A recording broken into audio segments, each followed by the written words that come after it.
All right, we are live. Welcome back, everybody. This is our debut episode for 2024, and of course, the return of Thomas 777. Welcome back, man.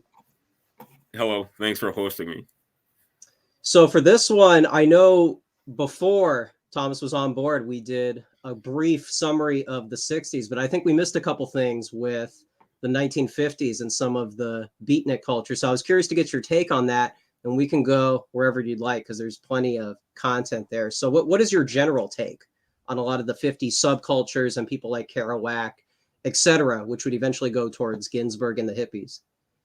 I mean, William Burroughs is a significant figure. I know that he enjoyed something of a renaissance in the 1990s for kind of unfortunate reasons. That was like heroin chic, not just as a sort of contrived optical phenomenon, that was bandied about in like fashion magazines and stuff. I mean, people had like subcultural cachet got assigned to heroin in a way that was really, really fucking lame.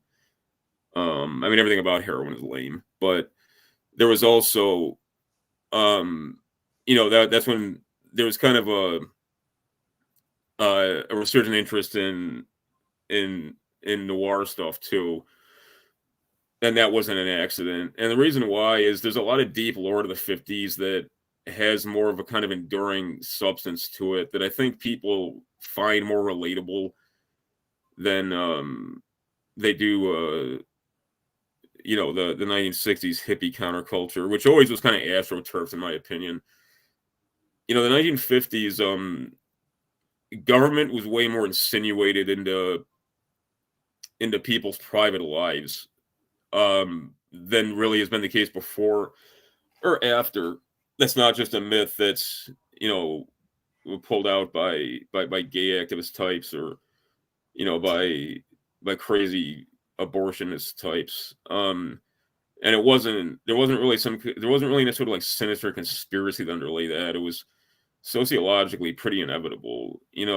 We've talked a lot about the phenomena of modern urbanization and the degree to which cities really are superfluous, other than as quite literally a worker barracks for national economic paradigms. And within that kind of highly scaled structure, like vice is going to become an issue. Whether you're talking about gambling or substance abuse or prostitution or pornography. I mean, incidentally, that's also what built traditional organized crime. But point being, back in the 1950s, if there was, say, like a syphilis outbreak, okay, the Department of Public Health would actually deploy investigators who had police power, okay, to interrogate, these Johns as to, who would come up with syphilis in the local hospital about, what ladies of ill repute they'd been with or what guys they'd been carrying on with, if that was the case. And the reason why wasn't just because like, they were mean white males who hate, prostitutes and gay people, but syphilis until recently was a deadly disease, and if you had working guys going around picking it up from hookers and passing it on to their families, like you got a problem, okay? If you've got if you've got people who if you got people who are basically going to the street to stay above water because they're gambling their money away, and you need a workforce that you can truly mobilize for national productive endeavors. Obviously the most intense iteration of which would be a war mobilization, which was still fresh in the public mind, but even the day-to-day of what passed for peacetime in the Eisenhower era in terms of working life was really not unlike a war situation. So you had both for reasons practical as well as political and sociological, public authority was insinuated into people's lives in weird ways, and like technology really, like high tech as we think of it, really became a thing in people's everyday lives. Like computing as we know it really came about owing to command and control structures of U.S. Army Air Corps command. I mean, that's always the case. Okay, I mean, what us talking on the internet right now. I mean, that's the progenitor of consumer internet. Was Strategic Air Command innovations that were tailored to guarantee a survivable communications structure. But be it as it may, when you have technology at scale disrupting people's lives, that creates uncertainties. And when there's a strategic paradigm present, such as that of the early Cold War, whereby that wasn't the most dangerous in terms of power, in terms of power production capabilities. That wasn't the most dangerous era of the Cold War, but it was dangerous owing to uncertainties, and there hadn't yet been, stabilizing institutions developed, both formal and informal, to kind of mitigate, the emergence of crises from deteriorating into general war situations. So there, part of this was, entirely legitimate and practical. Part of this was, well, when a regime preparing for war can't control everything, it controls what it can in grave earnest. So like what kind of developed out of that was this kind of beatnik subculture that was kind of ironically conformist. Burroughs was sort of he was literally like a WASP family scion, like that. I can't remember what his grandfather patented. It was a grandfather patented some device that I believe like was utilized in the production of commercial rubber or synthetic rubber or something.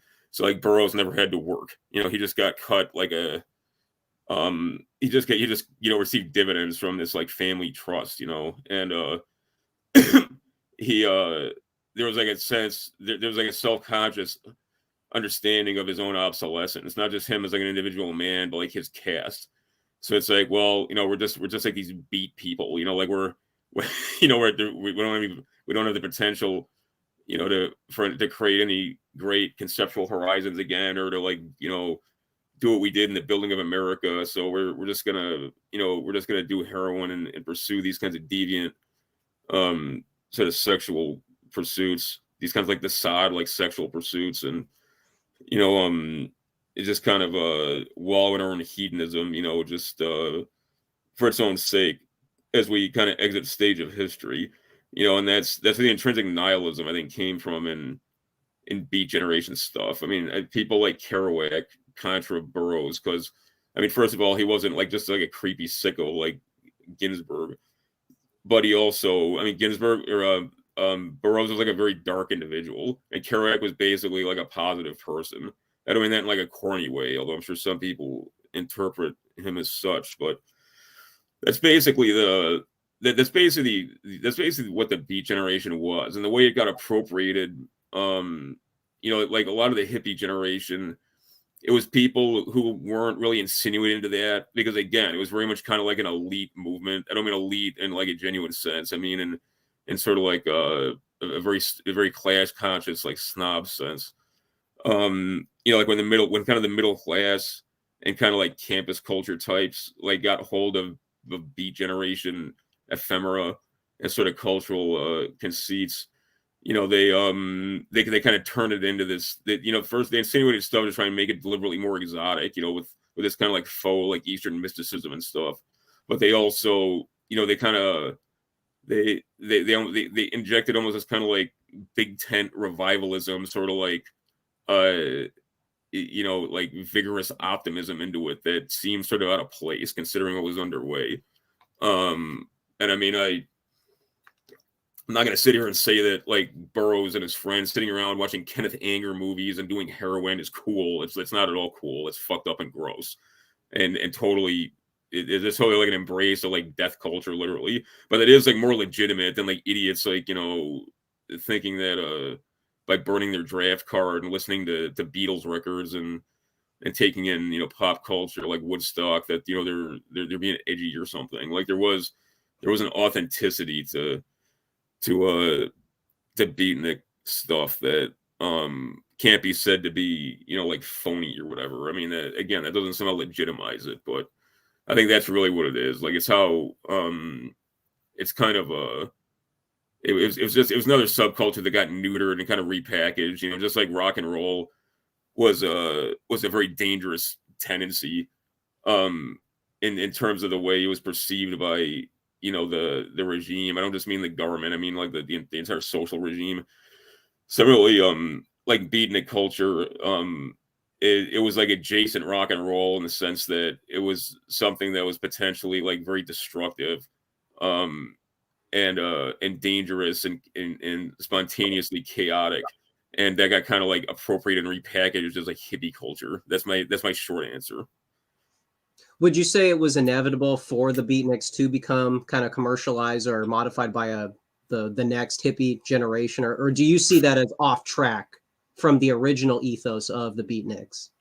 Yeah, I think it was basically off track. It was super like beat culture was like superficially the progenitor of hippie culture, and that was deliberately cultivated by the latter. And there were guys who just like Ginsberg himself, but I think that Ginsberg is more like a Dissident type figure. Like literally, I think he was basically just this kind of like political subversive. He was like this politically subversive gay guy who really he had a typical kind of tribal animus towards the American culture, but he was also this kind of like messed up gay guy who was perpetually angry at kind of everything. And I mean, in his case, you know, I think he basically just kind of like changed his hat according to whatever was in style, you know, in terms of subversive chic. I think other guys, you know, Burroughs in his later days, you know, Burroughs would seek out guys like Dee Ramone, and he'd hang around a bunch of like gun people. You know, like famously, he was like a gun aficionado. You know, he didn't, the kinds of people Burroughs associated with, you know, were not really hippie adjacent people. You know, there were people who were like definitely on the fringes, but you know, he gravitated towards like punk rock types. Okay, and I don't think he was doing that for clout. You know, I mean I think that I come back to Burroughs again and then, because like I said, I think he's kind of like the authentic example of he's the authentic standard bearer of beat culture. You know, like I said, I think Kerouac was very sincere, but he lacked the kind of nihilism that underlay the movement. And I think Ginsberg was just like I said. I think he was just a pervert, quite literally, who, you know, just kind of like went where the proverbial action was. You know, and there's all, you know, in Naked Lunch, how, forgive me for jumping around a lot. You know how in Naked Lunch, the inner zone is obviously the Tangiers International Zone, and you know, that was this bizarre statelet in Morocco, and from the 1920s until the early 1950s, it was this kind of like Casino Royale type venue where there was signatories of the treaty that gave rise to its administration were Italy, the UK, France, Spain, and Morocco. Some representative, I believe, of, you know, like the Moroccan royal family, but it's totally convoluted and like doesn't make any sense. But it was like this tax haven. I mean, the thing was contrived basically to balance maritime and trade rights between, you know, Mediterranean powers. But it became this kind of den of like weirdness and espionage and very early Cold War intrigues. It was also like a place that like a lot of homosexuals like to visit. I mean, not just because like a lot of North African people, men and women, are kind of attractive, you know, but also because it was like a very loose culture that kind of welcomed that kind of thing. And you know, that was another when you read you know, they get into this more in the Naked Lunch movie than in the book, which is, the book's almost impossible to follow. But Burroughs very much understands that he's kind of like parasitically attaching himself to the Cold War to like profit in hedonistic ways, and he thinks that's funny. But he's also got a sense that like, well, you know, some kind of catastrophe is probably looming Potentially in the form of World War III. So, well, I'm gonna insulate myself as much as I can with like handsome young men and heroin and this like silly statelet, where on the one hand is like ridiculous and the most kind of surreal and bureaucratic, dystopian terms. On the other hand, it's like an incredibly threatening place. And just kind of do my thing there. So that's kind of and there's an underlying seriousness in this, that kind of ridiculous satire. Burroughs was like a one of the reasons I found myself defending him. It's not just because I've got some sympathy for his addiction issues he struggled with his entire life, but the guy also was a self-aware harlequin, and there's something to be said for that. Like on the one hand, he took what he was doing not seriously at all. On the other hand, he was very aware of the world situation, and I'd say considered it in more grave terms than most people who were more kind of mainstream and with it. I realize that jumped around a lot, but it's kind of a complicated topic. Yeah, well, would you say Burroughs's arc is serious transhumanism? It seems like people would categorize him as this postmodern figure, which creates, or at least inspires, punk rock, a lot of American culture in the latter half of the century. Would it be accurate to describe him as someone who's leaning into that transhumanism as we understand it today? Or is that something that for him during the Cold War, and especially of his generation, maybe some of that is nihilistic or satire? Where exactly would you place like his philosophy? I mean, it's all those things. A film I like, and I was watching it the other day. I like the movie Drugstore Cowboy with Matt Dillon. It's got a fascinating cast. It's got James Remar, he's Ajax in the Warriors. It's got a very young, like a teenage Heather Graham. It's got Laura Dern, and it's just a fascinating movie. And the guy who wrote it, he was a career criminal, and he did like 20 or 30 years. He's one of these guys who was doing life in prison, kind of on the installment plan. I can't remember his name off the top of my head, but he was a lifelong addict, and it's called Drugstore Cowboy because his thing was heisting like pharmacies and like grabbing all the morphine and opiates he could, and like anything else he could get out of there to, then push on the street to kind of sustain his habit. But Burroughs is a cameo in the movie, and Burroughs goes in this kind of monologue. Burroughs is obviously playing himself, although he's supposed to be just like this old junkie who like the young people who are pulling these heists know. But he's like explaining to Matt Dillon about how on the one hand, like the war on drugs, which the film takes place in like 1975, like so it's like the war on drugs is new, and he's like, on the one hand, okay, this is a pretext for a police state apparatus. He's like, on the other hand, the government's entirely serious, and they view us as being, enemies of the state because like we're abusing drugs, and there's something profoundly ridiculous about that because like we're ridiculous people, and there was kind of a collision. Like I said, he was like an unrepentant harlequin, and I think that monologue, particularly if people who've either had a drug problem or who like lived through kind of the zenith of war on drugs, a kind of fervor, understand very much what he was getting at. The problem with the hippies, like what happened with the hippies, is that they they removed all of that, and they became, there's something, people who used to satirize the hippies as being like these bullshit kind of big tent revivalist meetings that you'd find that was organized by these like TV preacher types. Like there's something to that. There's something to viewing the hippie movement as kind of like this crazy, like big tent, like for-profit, like mega church Christianity that came later.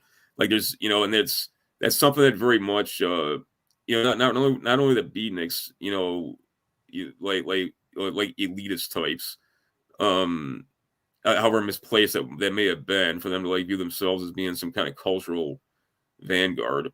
But there was something there's something queasily like the megachurch con to like the hippie movement. Okay, this kind of like very very contrived like faux optimism, you know, this sort of kind of like nonstop moralizing, you know, like there's and that's one of the reasons why that's one of the reasons why after the draft ended, you know, the anti-war movement like had no momentum anymore. And like people tried to keep it going. Like I'm talking about ideologue types like Chomsky, you know, especially as, you know, detente ended and things ramped up in Nicaragua, in Africa, you know, in Chile, and like nobody was going for it, you know, because that's you know, it didn't have a context anymore, you know, and the people who were kind of the progenitors of the counterculture, like these beatnik types, like they never wanted anything to do with that in the first place. And I mean, such that they were like, you know, anti-Vietnam types. It was either totally cynical, like in the case of Ginsburg, or they were guys who viewed it as like, yeah, the Cold War is absurd because everything the regime does is absurd, and it's probably all going to burn down anyway. Um, you know, if it's, you know, the longer the Cold War goes on, so, you know, just kind of like buckle yourself in and like and watch it burn. Um, I think that's the difference. So that's like the distinction, you know. Yeah, I mean, there's a dialectical relationship, and especially, I mean, you know, like Warhol said, like the velocity of culture became so punctuated, if that's the correct term, by like the 1960s and 70s. Like everything was in dialogue with everything else, however superficially, but um the so I mean, you're gonna find like basically like everything was a progenitor of everything that came subsequent from about, you know, the late Eisenhower era onward. But at the same time, I mean, it often was a superficial transmission of of content and style over substance. Yeah, no, the Spangler angle to a lot of the Beatniks and the post-war era, it seems like that's, some people might forget that that's kind of the context for a lot of the nihilistic type thinking. But would you say when the Beatniks, when they're trying to, well, would you connect it to somebody like a Henry David Thoreau type figure, or those kinds of people that are trying to maybe try to go into metaphysical territory? Do you think a lot of that is exclusively Eastern? Because it seemed like Kerouac Oh no, was Kerouac definitely, no, he was yeah, but he's kind of the outlier, like I said.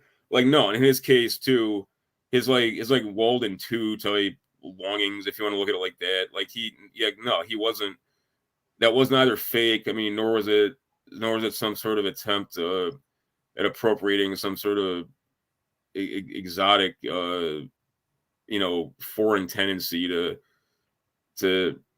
you know, to try and appear cultured. But it was very genuine. But like I said, I consider Kerouac to be like an outlier, man. Like and when he represented the people too, you know, he was more like a James Dean type figure to people. I think, you know, very much. And I think James Dean is dope. I'm not saying bad things about James Dean at all, but you know, there was a kind of naked optimism to Kerouac that I think people find relatable. And I mean, Kerouac wasn't really comfortable around these people that he was associated with, you know, and he wasn't like them, you know. I mean, and I think that's one of the reasons why people like On the Road, especially, and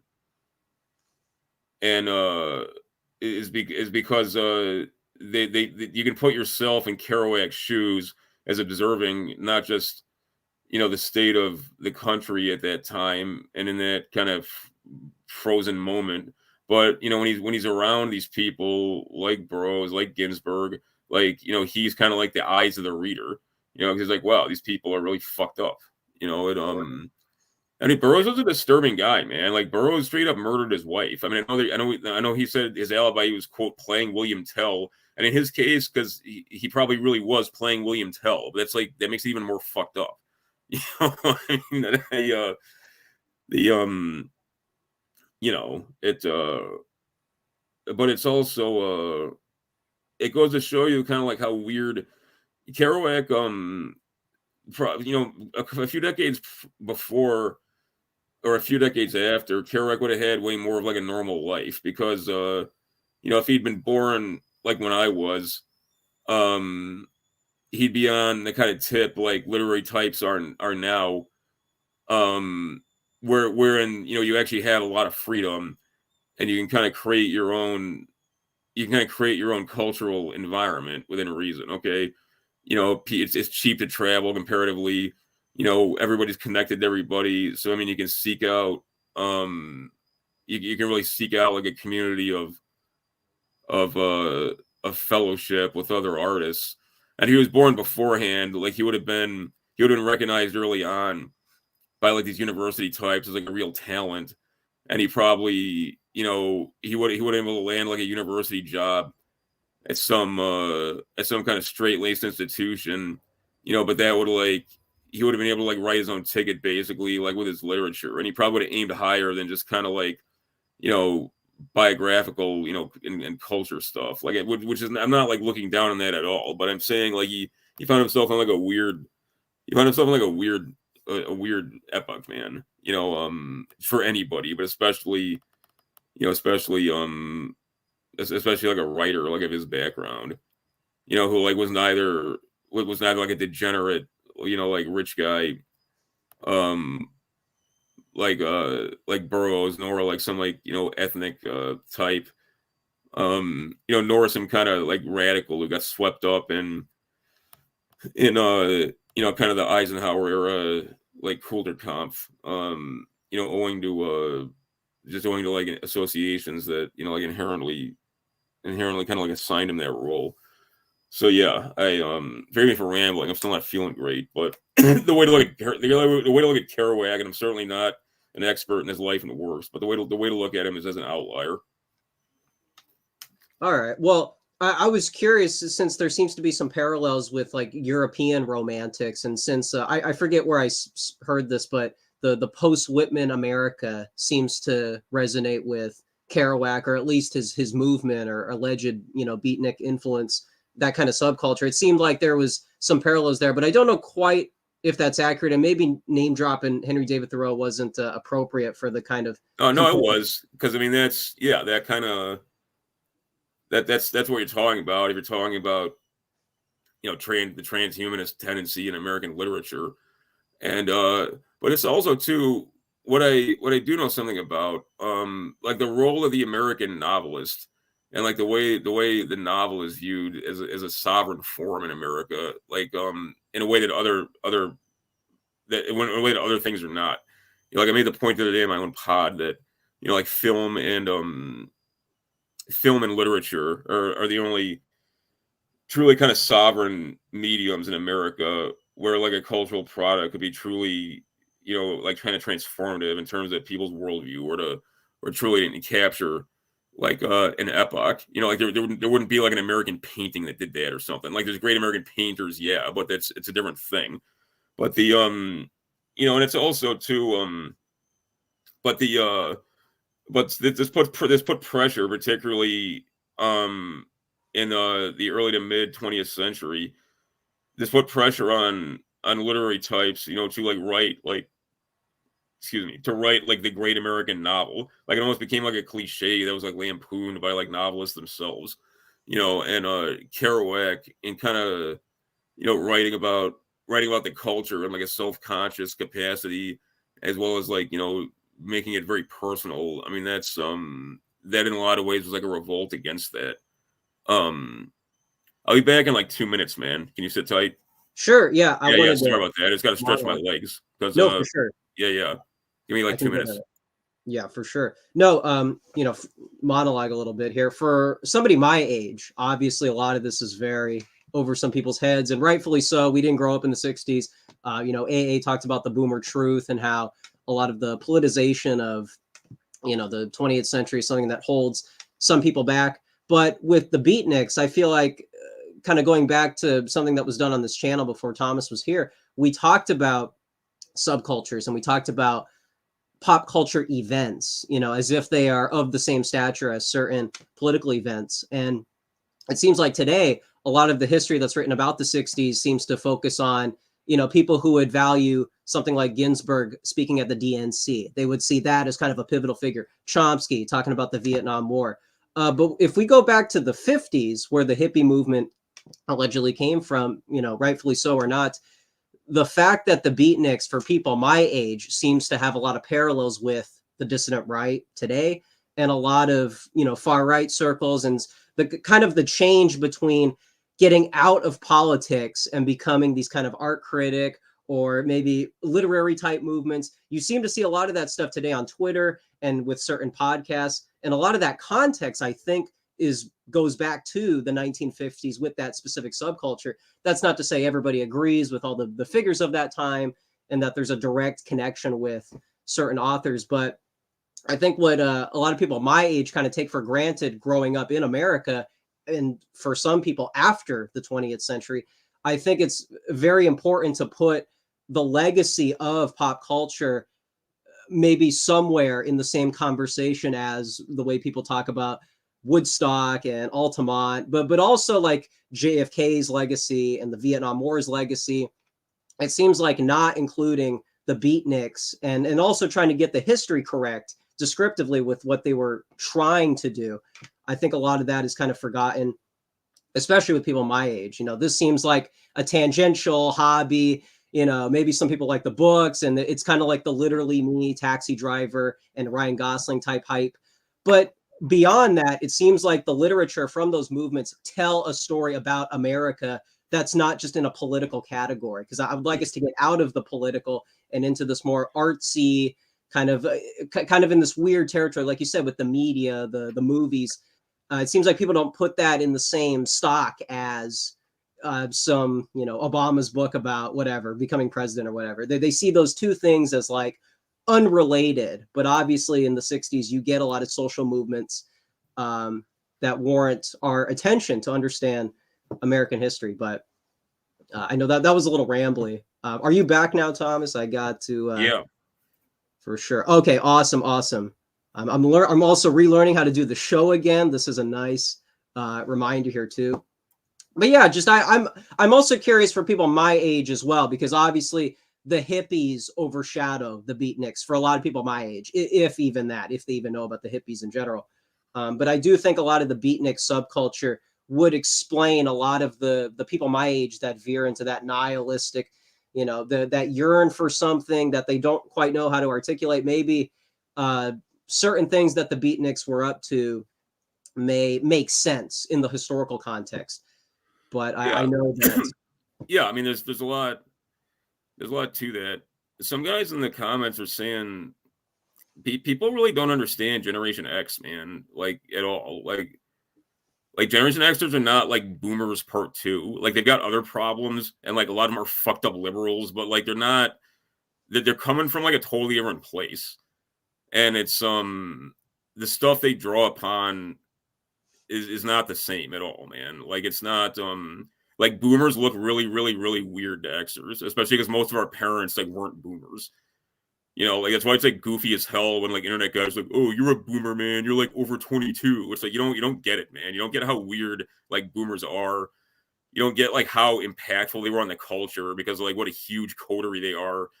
And like nobody, even the most like fucked up like FAG like Gen X liberal, he doesn't think that like Lane Staley and Axl Rose are like holy shaman who are like giving him messages of like world peace. He doesn't think that like Martin Luther King was like the greatest man ever because like the TV says so. Like he might be a race traitor shithead for other reasons, but like that's nobody like believed in that shit like after that or like before or after. You know, like it just doesn't have cachet. And like this idea that like, you know, you should pay it, like this idea like it's immoral to like criticize the TV news because they're like the fourth estate. Like nobody thinks that way, but boomers. You know, and it's the America you grew up in, if you're an Xer, unless you were literally like dirt poor and white and couldn't get out of what became a ghetto, like, or unless you know, you had a totally bizarre upbringing, you grew up in like a purposefully resegregated America. Like nobody pretended that like the races liked each other. You know, like I think the point again and again to people, I mean, admittedly, Chicago is kind of an outlier to the rest of the country, but like in 1993, 94, if I disembarked like at Chicago and Trumbull, I would have gotten like stomped out and like maybe killed. Okay, that would never happen today. you know, like the street is lit in other ways, but it's like the degree to which like race relations run the fucking toilet, you know, like when I was a teenager and a young person, like can't be overstated. You know, like it's like all these things, man. Like boomer conceits were just like done by that point. Like, you know, and that shit made a comeback somewhat among millennials, honestly, because like millennials, the people who are like brainwashed by like Obamaism, you know, that and that's that, and again, that's like a boomer millennial thing. Like the like Gen X idiots are the people who think that like the government's pissing in their cornflakes and that like everybody and everything is a racist and that, you know, the CIA killed JFK because the CIA are Nazis and, you know, they're trying to force women to like have babies. It's like bullshit like that. It's like a different it's like a pastiche of like other bullshit, but it's not boomer bullshit. You know, so that's important to keep in mind. No, yeah, I would like to accurately, you know, I even fall into that trap of the oversimplification with the generations. That's, you know, one of the things here with this show and talking to you is, you know, we're coming at it from different generations as well. And then a lot of the topics we go over, it seems like the generational angle is very underrated. And also in our spheres too. In our spheres, I think a lot of people in the dissident right are very politicized. You know, I'll put it like this too, and I'm not trashing millennials, but there's like something like this. I've never ever in my life had anybody like literally chide me for saying the N-word or calling someone an FAG other than like a millennial or a boomer. Like Zoomers don't do that, like Xers don't do that, like nobody fucking does that.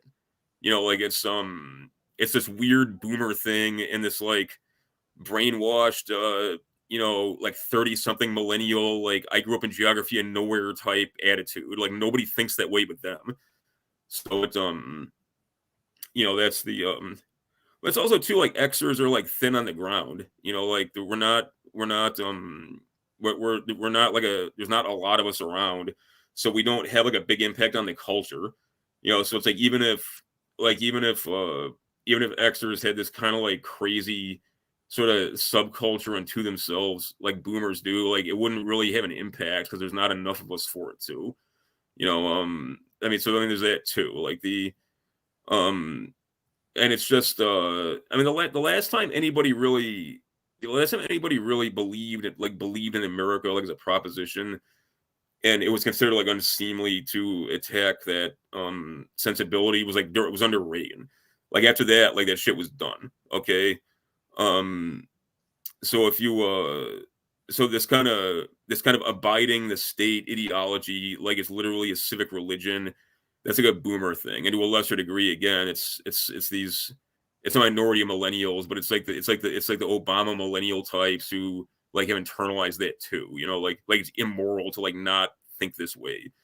Like other people don't think that way, man. You know, and it's and traditionally too. I mean, it's weird, and I'll stop on my rant, but like traditionally the stereotype of Xers is that we're losers and like we're on drugs, like hard drugs, not cool ones, and that like we're slackers who like don't like contribute what we're supposed to. This idea that like Gen Xers are like rich guys who like took away your future is like really, really, really weird. You know, it's like look, it's like I know you're mad at your dad, but like pretending that like that's a Gen X is really fucking weird. You know, like it's not like honestly the only like truly like rich like Gen Xers I know are like guys who are generationally wealthy or dudes who like made a bunch of money during the tech boom. You know, they knew how to hedge and diversify, and they did stuff like dumping a bunch of money into like real estate that became the next Malibu, and like then they like just got paid and like quit the program. Like I don't know any Gen X guy who just got some like no work job at like some law firm, you know, and then just kind of like skated through life and like is now was like, oh yeah, you know, fuck my kids and like all these young people. Like that's just not that's sociologically totally like off base. You know, and if you're gonna, I just ask if people are gonna trash. If you want to trash Xers, go ahead because it's well placed, but like do it right. All right. Well, you know, it's interesting because you know, like you said, the millennials and Gen Z we're far removed from a lot of the street violence that I think you tweet about sometimes, and maybe it's very difficult from our perspectives to understand that like when people are describing like in crime books, you know, or what's the well anyway, like Steve Stevens when he's describing certain violent things, and maybe someone like Kerouac or Burroughs describes violent things, maybe it sounds like the way the hippies ran away with it, like, oh, well, this is interesting. This is how you become like a greaser or a cool guy, allegedly, in Yeah, yeah. American culture. Do you think a lot of that like a lot of people forget that they're describing the violence and not necessarily endorsing some of it? Do you think that's kind of forgotten? I mean, that's part of it. The weird thing about hippie writers that's missing from beat writers and other stuff to bring it back, and that's missing from any kind of countercultural stuff of any other epoch, is like the moralism, and it's like these epistemic priors. You know, like you read what's kind of like the canon of like hippie literature, and it's not so much that it clubs you over the head with like moralizing. It's just that it's like, oh, everybody just accepts this because this is true. It's really weird, and like nobody does that, and that's certainly absent from like Beat Generation stuff, like degenerate as it is. Somebody in the comments just mentioned Hunter S. Thompson. Yeah, Hunter S. Thompson, in my opinion, is kind of like the bridge between like silence and hippies. Like, he was not like a beat writer, obviously, but he's like a proto hippie. Okay, and that's also why like he was constantly he was constantly trying to. He was very much like an establishment media guy too. Like, despite his kind of casting himself as like, you know, the gonzo journalist. It's like, you know, the reason why you know, he like on the campaign trail became this huge book. The reason why like the Hell's Angels stuff was kind of cheap heat because they were, you know, every fucking B movie in those days was about the Hell's Angels. But the point is, like, he very much had like a stage managed career, and that's very much like proto like hippie movement shit. Okay, like, it's not like Beatniks stuff. You know, like Beatniks would have viewed the Hell's Angels as either like scary guys who are like beneath them, or just like weirdos, and like they wouldn't have been interested in Nixon because like, hey man, only squares like would care about Nixon. You know, like it's like a totally different thing. You know, and there's something like very bourgeois about it too. I mean, again, like, I realize that some people go the other way with like, oh, I'm too cool for school. Like, I don't care about politics and that shit. But again, this kind of like insinuating these kinds of like pet political causes, you know, into your cultural product and doing it in a way that is just like so that's just like so insinuated, it almost becomes, you know, like an intrinsic part of the narrative. Like, that's very much like hippie lit. You know, like, you don't find that like really with beats at all, and you don't find that with later guys. I do believe, and I'm not really into this kind of stuff, but the true heirs to like the Beat Generation were guys like Chuck Palahniuk. You know, he's the guy who wrote Fight Club. Him, J.G. Ballard, to a lesser degree, Anthony Burgess was a contemporary of the Beats, but he was kind of on his own tip. But he stuff like Fight Club by Chuck Palahniuk, stuff like Crash, like J.G. Ballard, like that's very much like a beatnik, you know, tenor, man. And you know, Palahniuk's also like he doesn't like club you over the head with it, but he's obviously like very gay. You know, like he's very much you know, he was very much he wasn't an addict, but he was very much insinuating into like the junkie subculture of Portland. I mean, that's very, and don't get me wrong, I'm not saying that kind of stuff's cool. Like that kind of stuff's like very gross. And frankly, I think I hung around in Portland a lot in the 2000s, and I think it's a great town, but I find the subculture there to be it's almost as obnoxious as wokeism. You know, it's just because it's a bunch of people like trying to prove they're too cool for school, even though they're 50. But it's a different kind of thing, you know. And like I'd say guys like that are kind of the true heirs to like the Beat Generation. But it's also, I mean, me making the point earlier, and it's not just my point. Like, other people have raised this too. You know, hippie like hippie cultural product, having or cultural output, you know, from the kind of hippie milieu, like they're having an expiration date. Like nobody cites that stuff anymore, and it's not just because they don't want to be associated with it for like optic reasons. It's because nobody finds it relatable anymore. You know, that's an important that's an important thing to take note of. It seems like a lot Okay. of the hippie political takes seem to be in that same category, right? I mean, if we're gonna constantly, like somebody was talking, just Jimmy's, he was talking about like the 60s are, and Christopher Rufo talks about where there's the endless 60s thesis that like America, like right now, is racially and politically polarized. And obviously we're probably not in the same violent street violence as in back then, but this kind of a broad description of the climate, so to speak. So, I mean, would you say one of the reasons why the hippies, don't really have cachet today intellectually is because it's not, you'd have to be a boomer or a Gen X or et cetera. You'd have to be closer to that century than like a millennial or a Zoomer. Would you say that's part of the shortcomings of the hippies? That's part of it, yeah. And it's also the I'm always making the I'm always making the point that people no longer like live historically. I'm not just talking about in epochal in like profound ways, but just how there's not historical events anymore. And part of that owes the like the ubiquity of data, and like particularly like the ubiquity of media data, whereby everything is basically backlog, and everything is so derivative of anything of everything else.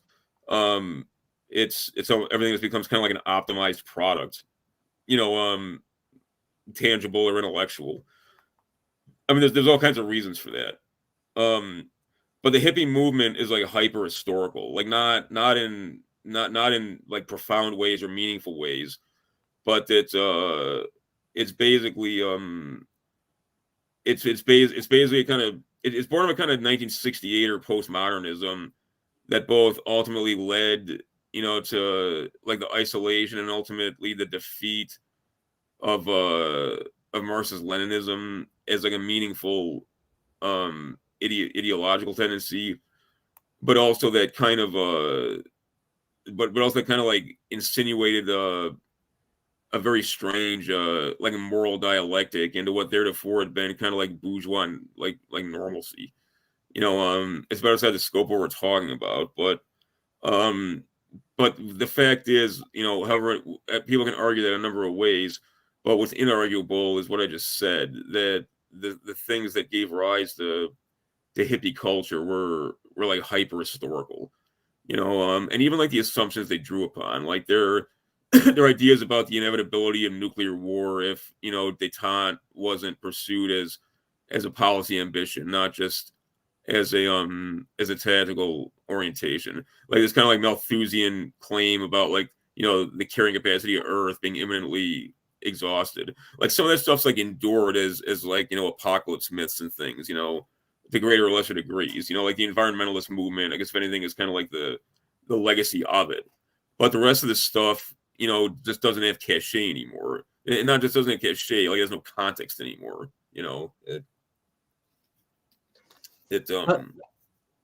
Right. No, somebody was asking, where does somebody, since there is all this context, like where is someone like Cormac McCarthy in all this, who seems to describe violence in a very similar way? I don't know exactly what his end game is with that type of, I mean, McCarthy, I think is there are pure literary types who do kind of transcend epoch.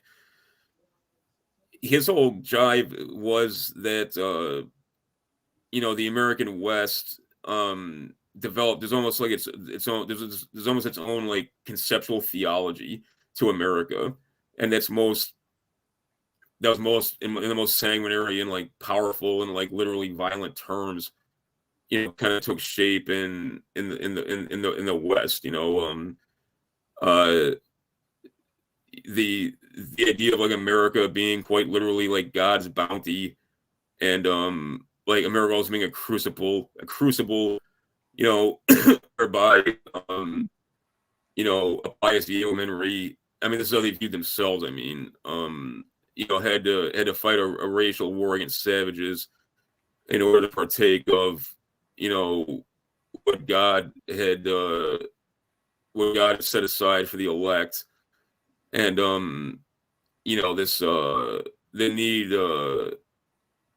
kind of like the quintessential like frontiersman, being like a pious murderer. There's something very deep about that in American lore, and that was very sanitized also in the first half of the 20th century.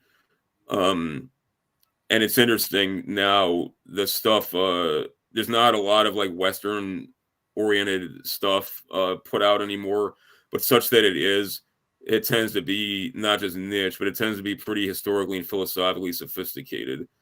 So McCarthy, I'd say, is kind of he was like a truly like a scribe of Americana, but he was of kind of a different and rarefied type.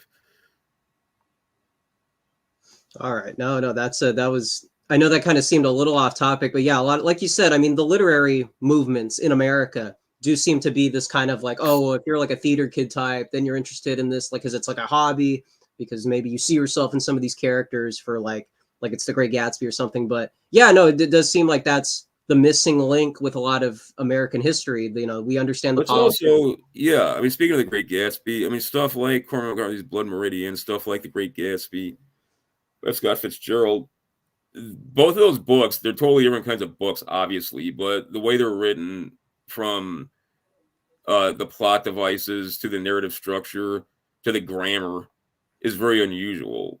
And in America, you can get away with that. Again, there's great European philosophic novels. Obviously, nobody would say otherwise. But there's a distinctive aspect of Americana to the novel, and to this day, it remains possible to convey, genuinely philosophic concepts with the novel as medium in America in a way that is not other places. And like Walker Percy, I think he's a more accessible example. Like, not because he's like his stuff is like simpler or something than Cormac McCarthy, but the book Lancelot is very much like a period piece, but it's a huge scathing attack on like the beat and the hippie movement, as well as on just kind of just like the collapsing American culture as it is during like the kind of Carter and Malaise era. But it holds up because there's some perennial there's a perennial significance to what it's addressing. And I think the fact that it's a period piece actually makes it like more relevant now, because we can actually put stuff in context, with the passage of time. And it's clear like Percy wasn't just being some blowhard, but he actually had insight into the era in a way that most people either didn't or weren't willing to really criticize full bore. But would you put the movie forward? You can get away with stuff as a novelist in America that you can't on other mediums. That's one of the reasons why I write fiction, among others. But yeah, go ahead. I'm sorry. I was just going to say, would you put the moviegoer in that category? Because doesn't he get into like Kierkegaard type philosophy? Yeah, and the moviegoer, I believe the moviegoer impacted people, like a lot of filmmakers also, and like the stuff like Taxi Driver is obviously influenced by it. There's a lot of the moviegoer, not just that's what really put Walker Percy on the map, and it's a lot less controversial than something like Lancelot. But I like thinking like I look at it like this. Okay, like I was just making the point that like thinking people read Shoe and Midwits read Doonesbury, like the comic strip. I think like thinking people read Walker Percy, and like dunces read fucking John Updike. But the moviegoer was it was in some ways like the antithesis of what most like pop literature, American lit, was of the era, but it wasn't. But it was like subtly so. I mean, that's not to say like it was an exercise in self-censorship by Percy, but it definitely it found a wider audience for those reasons, though, not just because of accessibility, but because people considered it not to be as there's something viewed as like morally unsavory about stuff like Lancelot, because it's literally like a violent critique of the culture. And that's the whole motif is like redemptive violence, and not like it's intrinsic to the West. And it's not just, I mean, it's like practically holy. I mean, that's why the book is Lancelot, you know. The but yeah, it's I think but I mean, just the fact we're having this conversation, you know, if people, even people who lived through the era, which neither of us did, but I noticed in talking to people who did live through the 60s and very early 70s, the fact that there's like increasingly like a difficulty in like defining the epoch, which was so much, which for so long was so impactful kind of on the American psyche. I mean, it goes to show you that there's really like nothing there. I mean, there's a lot there in historical data and other things, and cultural product. But I mean, in terms of, you know, I mean, in terms of the stuff that was like self-consciously aiming to be kind of like the voice or the narrative of that generation, like it's already kind of lost its, not just its context, but its ability to, you know, kind of convey what it intended to you know, a wide audience. And I realize it's 50 years ago. It seems like a long time, but to us, but in historical time, that's the blink of an eye, man. You know. Yeah, no, and someone asked if Philip K. Dick is in the philosophical novel category. Yeah, he's philosophical, highly so, but science fiction's its own thing. Like the philosophic novel, I distinguish from science fiction. There you go. Oh, is this Moat? Well, a friend of the show who I think we're aware of, Mutant 12. Yeah. Do you have a signed copy of Teal? Wait, sorry about that. Do you have a signed copy of Teal? Steel Storm. Oh, okay. Sorry, he's using some. That's it. Okay. I'm going to. Go ahead. Yeah, I'll send you one if you hit me up. Like, do I have one that I'm just like selling? No, but a lot of people have asked. What I'm going to do is this. I've almost finished Steel Storm 3. I'm probably going to release Steel Storm 3 like in chapters on Substack. And after that's finished, I'm probably going to publish Steel Storm 1, 2, and 3 in a single volume through Imperium Press and sign them. So then you'll be able to have like a nice hardcover of like all 3 volumes. And then Steel Storm 4 and 5 are going to be slightly longer than the first 3.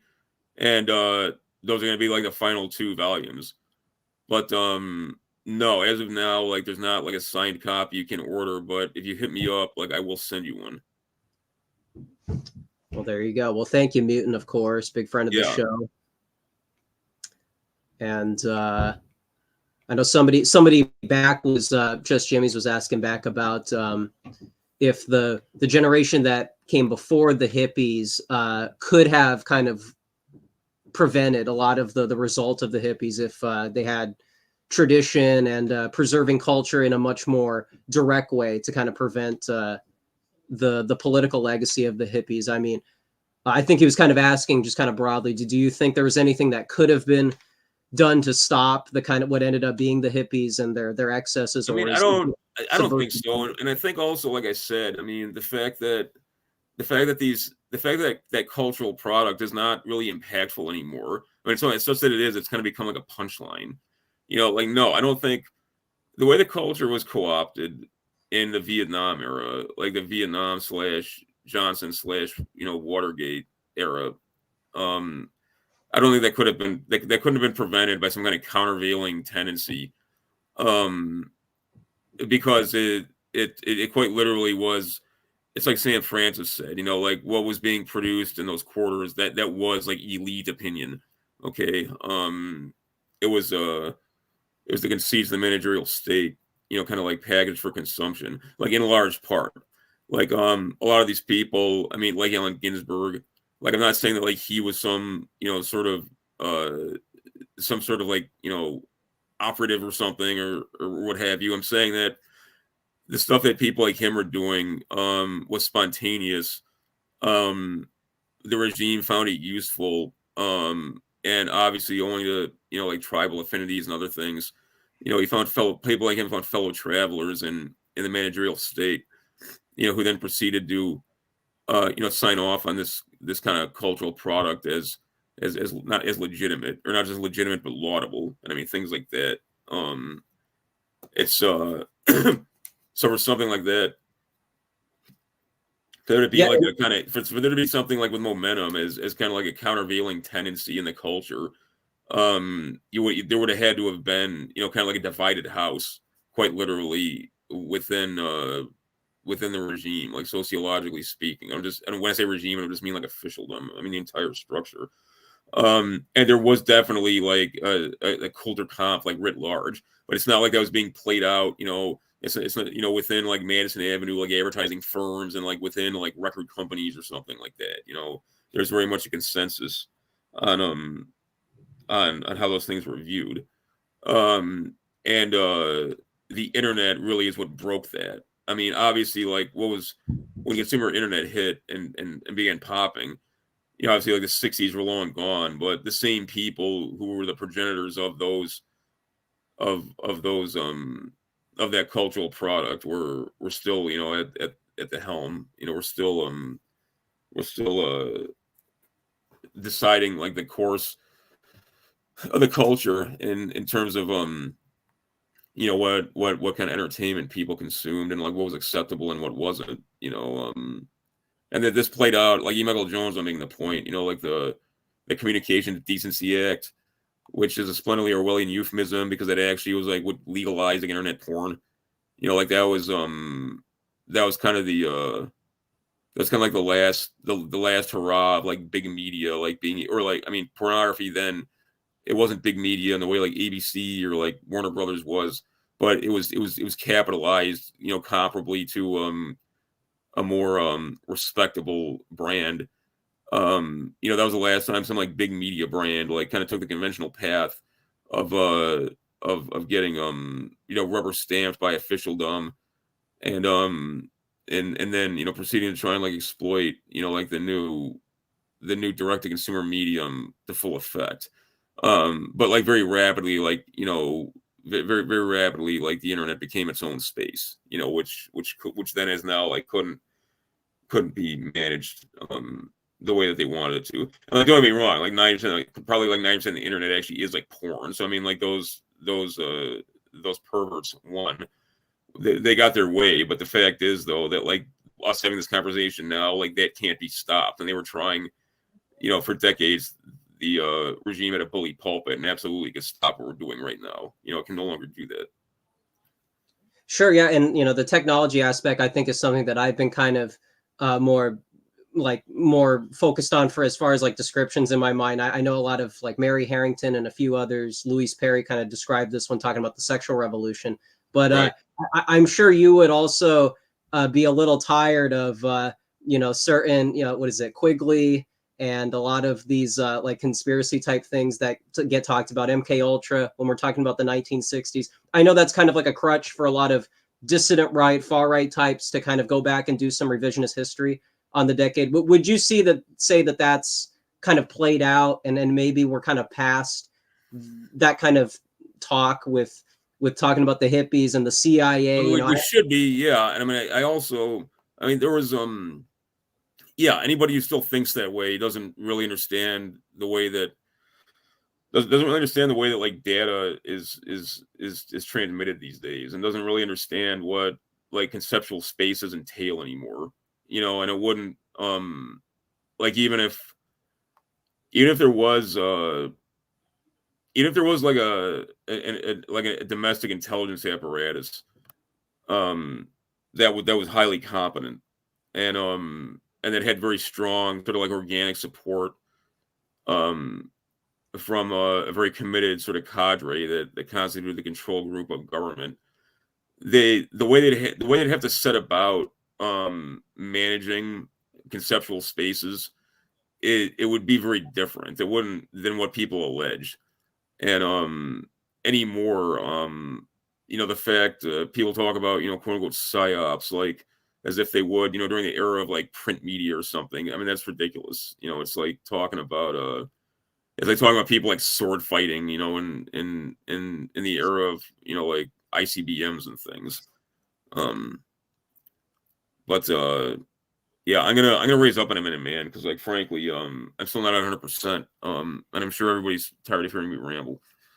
No, well, thank you, Thomas. This is our debut for 2024. We've come a long way. I can't really remember what it was like fully before you came onto the channel and otherwise. So I very much that's appreciate quite an you doing endorsement, man. I appreciate it. And like I said, man, like, because I finally got my workflow in order, you come on the pod, man. I mean, you're always welcome as a guest, but I mean, anytime you want to like hang out on the pod like you used to, I mean, you're welcome to, man. I realize our guy Paul Fahrenheit, he's got a lot on his plate now, and that's dope. I mean, that's what he should be doing.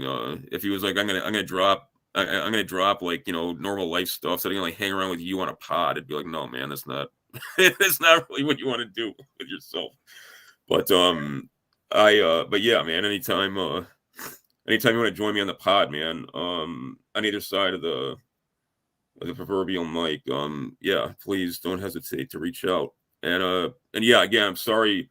I've had to cancel a bunch of people who wanted to record with me, man. But like, as you can tell by my voice, like this cold has really been fucking me up, man. Like the cold weather. I mean, it's causing me my rheumatoid stuff to really flare up. I'm not trying to play martyr. I just don't want people feeling like I'm blowing them off or something because they keep having to postpone stuff. But yeah, all right, Ace. Thank you very much, man, and I thank you people for dipping into the chat. I appreciate you. Well, thank you so much, Thomas. Thank you again. All right. How about that for a start to January? How about that for some Thomas 777 back, Loud Sound Epicenter podcast? More to come. We'll see what comes up, election year. But I think, like we discussed earlier with the depoliticization, I think we're really starting to finally put the money where our mouth is with some of the content. I know we've been kind of hinting that we were going to kind of go in this direction, literary movement, kind of a more pop culture style of things, American history, not through the lens of Chomsky types and, historians and conservatism, the conservative movement, the woes of the right. I think we're all familiar with Pat Buchanan and Sam Francis. Maybe we can do other things as well. I think that's a real challenge for some of us because we're in the dissident right. It is a political movement, but I think for a lot of people who have been migrating to different podcast channels, I think we're very much starting to kind of find ourselves in this space. So, and that's thanks to Thomas. That's thanks to even articles written by Catherine D. A lot of even some stuff that you see in some of these other outlets. I mean, I don't know if people remember the Ace Theater, the LA Barry Weiss Free Press event. That was also kind of a leap towards something outside that of strictly dissident right politics. I think that kind of content is going to find a home on this channel. So for anybody who's kind of ambivalent or not quite sure where we're going to be going in 2024, I think now we've talked about politics. I think we flirted with some philosophy in the early Thomas episodes, but I think when Thomas comes back here, it's going to be more so focused in the literary / pop culture world and media stuff too. Media is also a big part of the dissident right. And I think a lot of the viewers, people that are paying for subscriptions and so on, maybe don't really think of it in those terms, but just a kind of overview there and then some stuff moving forward. I didn't really get to speak on the LA event outside of the Twitter space. I guess we can do that here for those that aren't in the loop. And again, if you're not on Twitter, I would highly recommend people to check out some of the spaces which have been given kind of manifested in real space with certain events. I think a lot of this stuff is going to be building its momentum. And it's not all an endorsement. It's not all fully dissident right. But I just think something that might be worth reminding people who may be a little confused outside of Pete Canonez's episodes, maybe AA. I think something we're going to be moving towards is a lot of what the Prudentialist and Geo have been doing. I think if anybody wants something comparable to the channel, I think that's a nice reference to get people to kind of vaguely understand what we're about. But, we would, I'm trying to avoid the kind of armchair philosopher type stuff. You know, I don't want to try to say that we kind of have the monopoly on all the content over here, but I think some of the stuff that's missing in the dissident right and some of the media perspectives that are missing with a lot of other channels, podcasts, I think we can kind of give that perspective over here.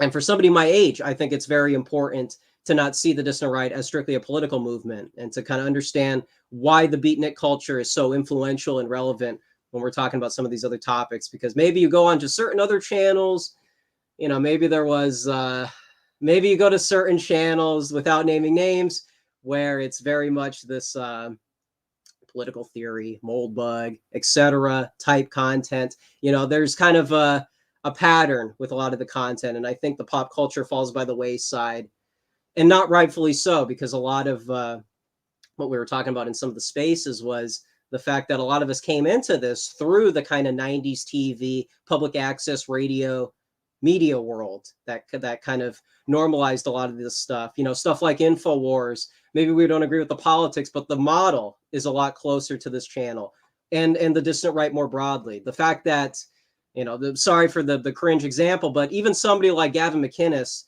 back when he used to be with Vice, that was kind of that Gen X punk rock media outlet that made things like the alt-right possible, and other dissident right movements, adjacent movements.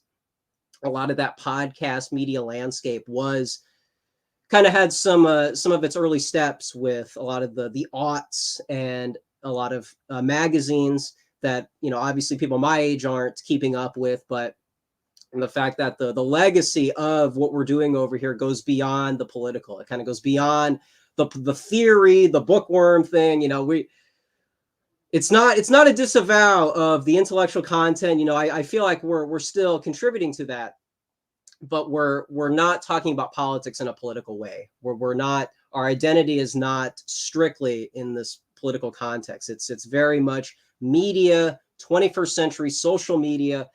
And a lot of the Zoomers, I feel like, are kind of stuck with political language, stuck in kind of this post, I don't know what you would call it, but just you understand the kind of the types of content that get put out. I think we're well past some of the CIA conspiracy boomer stuff. You know, they say we're anti-boomer truth, but then you look at some of this content and it's, you know, it comes from a certain disposition. So again, I like all kinds of channels, and I think everybody contributes to what they can do. But I don't want this to be Tucker Carlson Tonight plus based. This is not Fox News if it was done correctly. You know, frankly, I don't think we are kind of a political channel strictly. I think we're kind of doing something very similar to what some of the alt-light types were doing, what they were doing correctly. And, you know, the people that were attractive to like the Joe Rogan audience, I think there's something to that. You would not just get strictly, you know, an intellectual NRX type that then goes on to a conservative magazine. You know, that's not really the arc that describes the dissident right and really youth culture in the 21st century. I think we're kind of past that. I think a lot of that is boomer truth, and that's kind of stuck in 20th century thinking. So I don't want this to be, you know, an apologia for the hippies or how to do the beatniks correctly. I think one of the things we were doing with this episode is to kind of do this pivot into the pop culture side, which people like Geo and others have been doing quite well with. So, hey, we got enough political channels. Let's continue. Let's try to be more accurate with what this is, with a lot of the young guys are kind of this direction that they're going into. Because the last LA event, the Filthy Armenian, Alex, I forget his last name. I almost said Alec Guinness. I don't think that was his name for obvious reasons. But anyway, the guy who put on and who has been putting on some stuff or been around the LA area, checking out some stuff.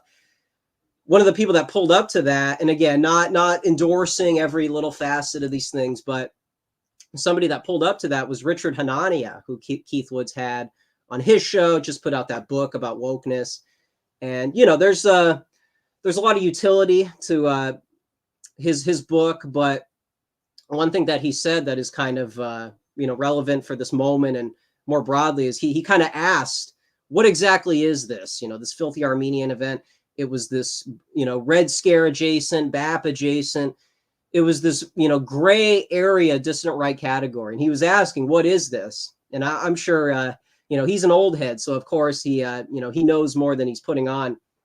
But I think that was kind of a memorable moment, because we kind of have to ask ourselves that every year, what exactly is this movement going towards? And if it's going towards certain factions and gatekeeping others, if it's being very cynical towards the youth, I think we're kind of missing something. And I think we are getting politicized in some of the broader movement.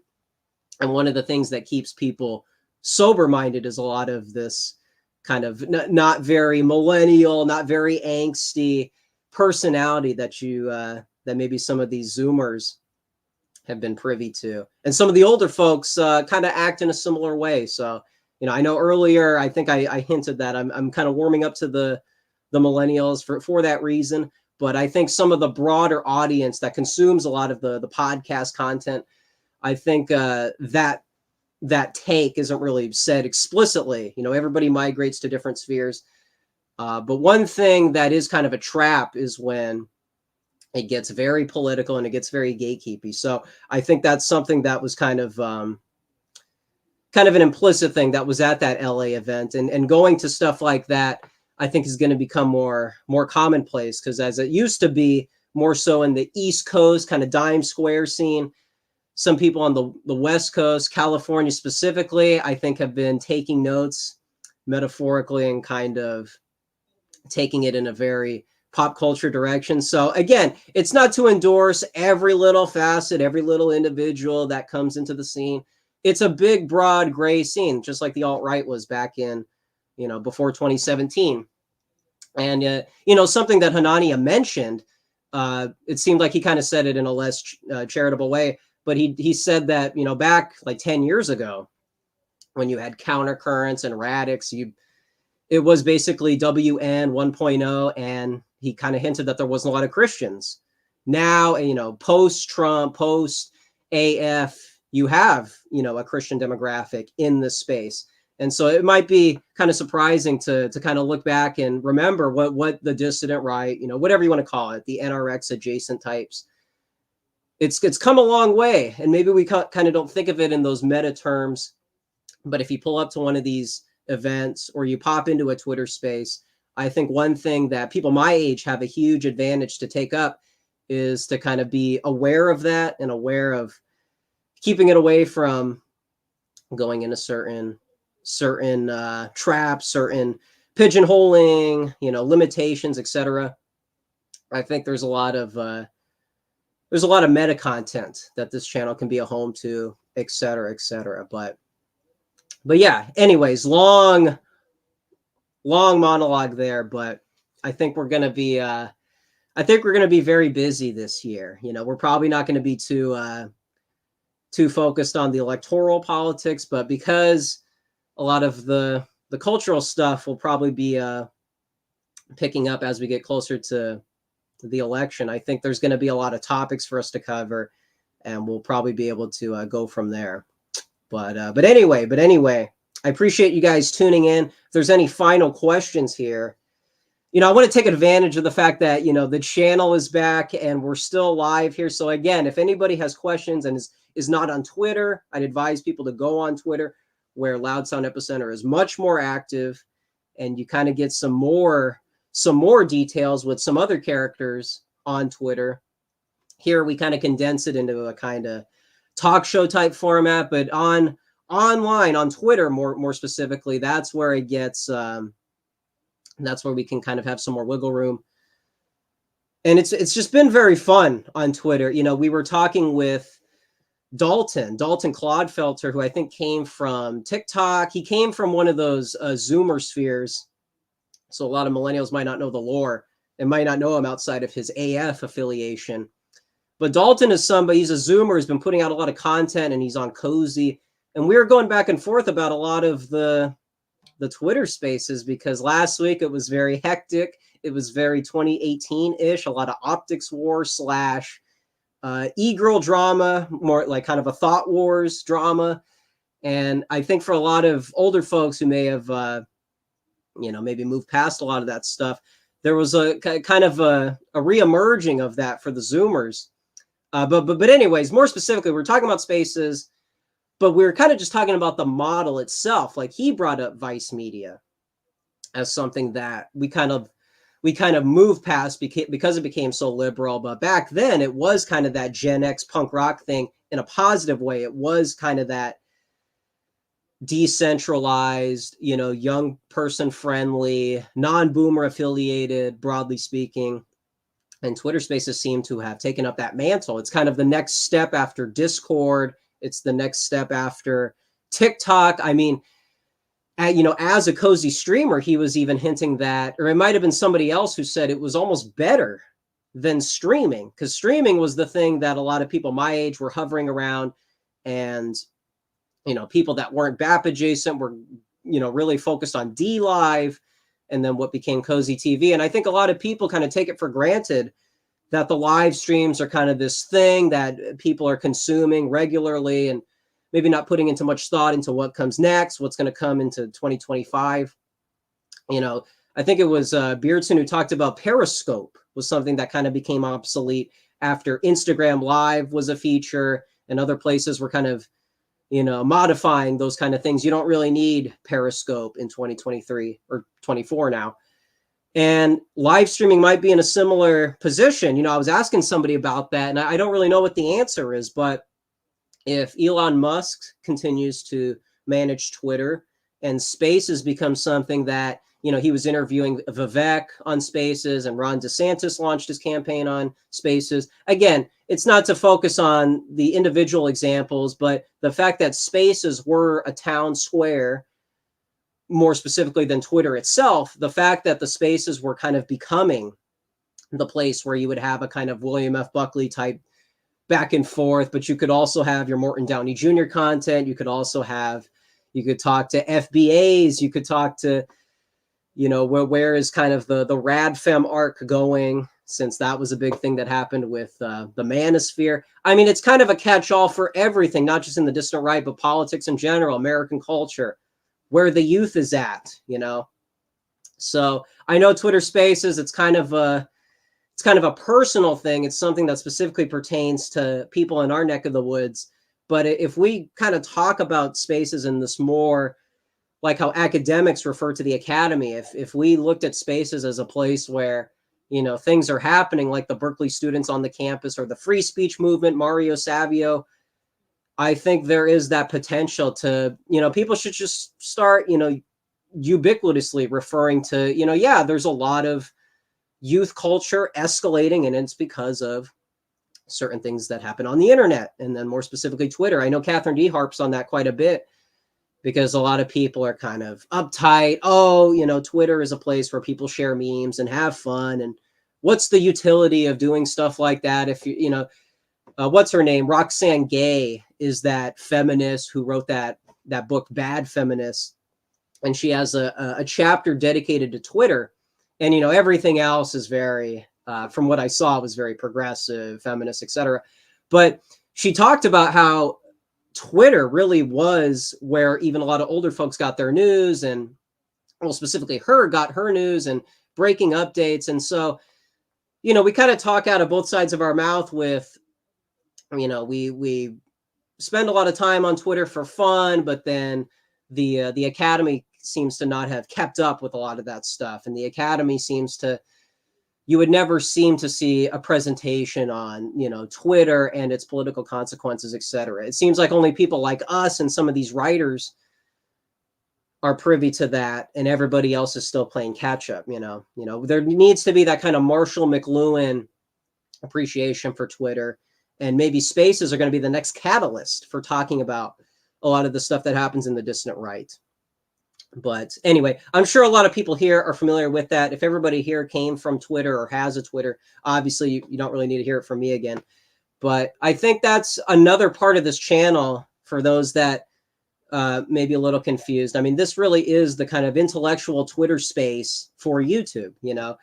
right now it feels like Twitter is the media hub rather than YouTube. It almost seems like, streaming on Twitter is an afterthought, but really that's becoming the host for the content as of right now.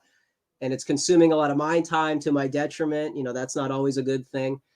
But for what it's worth, I think, if everybody was just waiting for the next Spotify, Apple Music, YouTube podcast on those sites, I think they'd be missing a lot of the trends that are happening in things in general, politics, young people, dissident right, of course.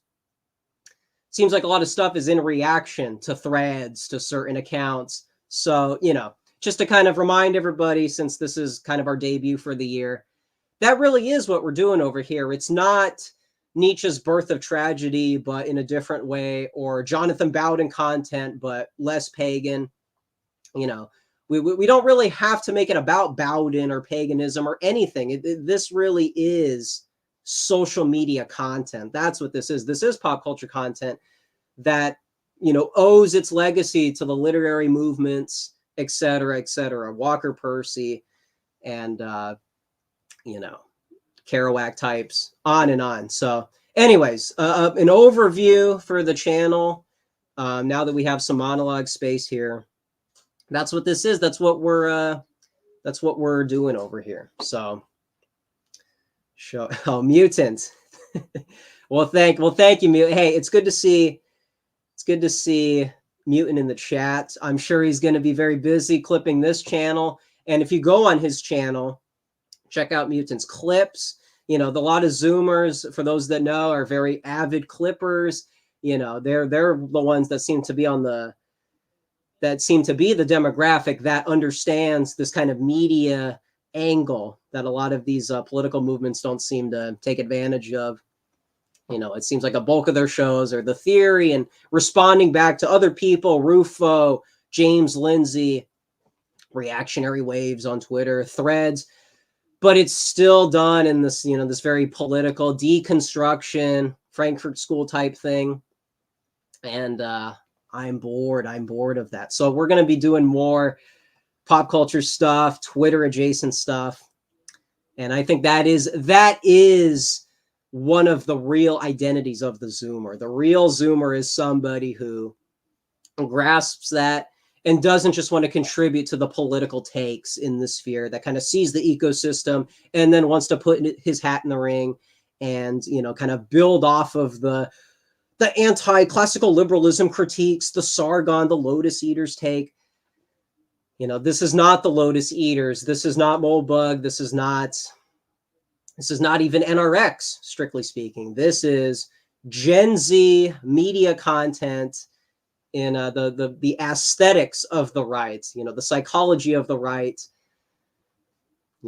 That is Loud Sound Epicenter. And that's what Zoomers need to be comfortable with. We don't need to be these kind of millennials that are kind of trying to get ahead of some of the, how to repackage race realism, how to repackage the third rail topics. That's not really what this is. This is kind of a different show. It's a Zoomer type show that has a lot of utility for millennials in any age group. And so I think that's something that's very underrated between me and Thomas going back and forth. That is the kind of reaching across the aisle generationally. And I know it's a difficult thing because some of us are caught up in Twitter beefs and,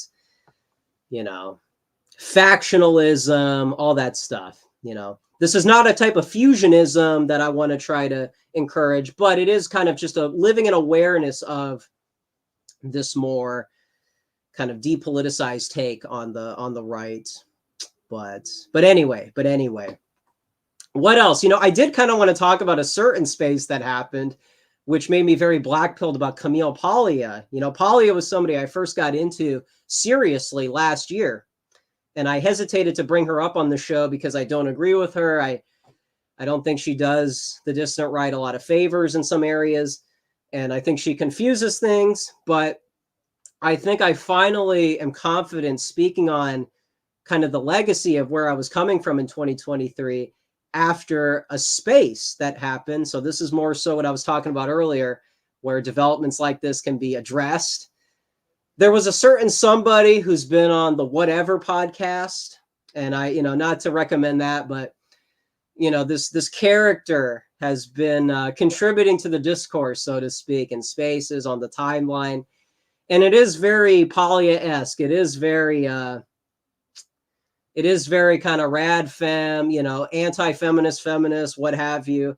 And I hesitated to talk about this back then because I didn't have all the details, but I also didn't want to come across like I was defending her too explicitly.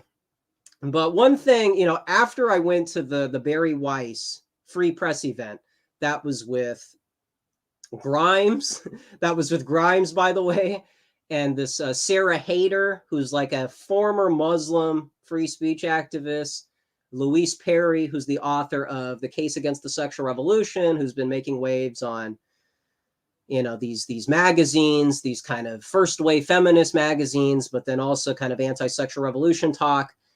And then Anna Kachian from the Red Scare podcast. This was the Free Press event. And we're not going to rehash all the details because we already did, and I don't want people to leave, so we're not going to do that.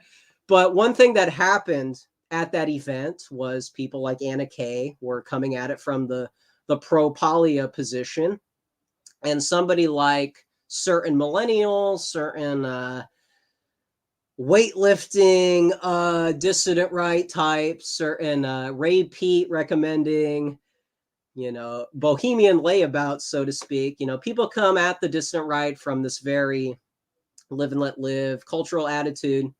And they might think that it's very similar to kind of like this podcast. Not that this podcast is really stealing the airwaves from anybody, but some people might confuse what is the real difference between a dime square scene and something that I would explicitly support. And it's like, well, a certain somebody in a Twitter space was kind of coming at it from that same Camille Paglia position. And after going to the Free Press event where they were supposed to criticize the legacy of the sexual revolution and the legacy of feminism and liberalism in the latter half of the 20th century, somebody like Anna Kay was on the stage and basically couldn't explicitly make moral claims on the topic because, this wasn't explicitly a religious event, or, probably wasn't really that close at all, but you would expect a kind of right-wing, conservative, Christian-friendly take on the anti-sexual revolution side. But what you had was this, feminists are annoying, liberalism has failed because it succeeded, the Patrick Deneen take. And what ended up happening was there was a lot of concessions on the anti-sexual revolution side because effectively they couldn't really have the real right-wing take on their side because they weren't fully adopting that philosophy. And so to kind of have this out in a public thing, basically a town hall scenario, they were conceding a lot of ground, which if you had a real dissident right person on there, maybe we could have avoided that. If you had like a reactionary on there, you could have avoided that. But I think a lot of people kind of take Paglia's book, run with it, kind of use it as this explainer for a lot of the stuff we see on the timeline.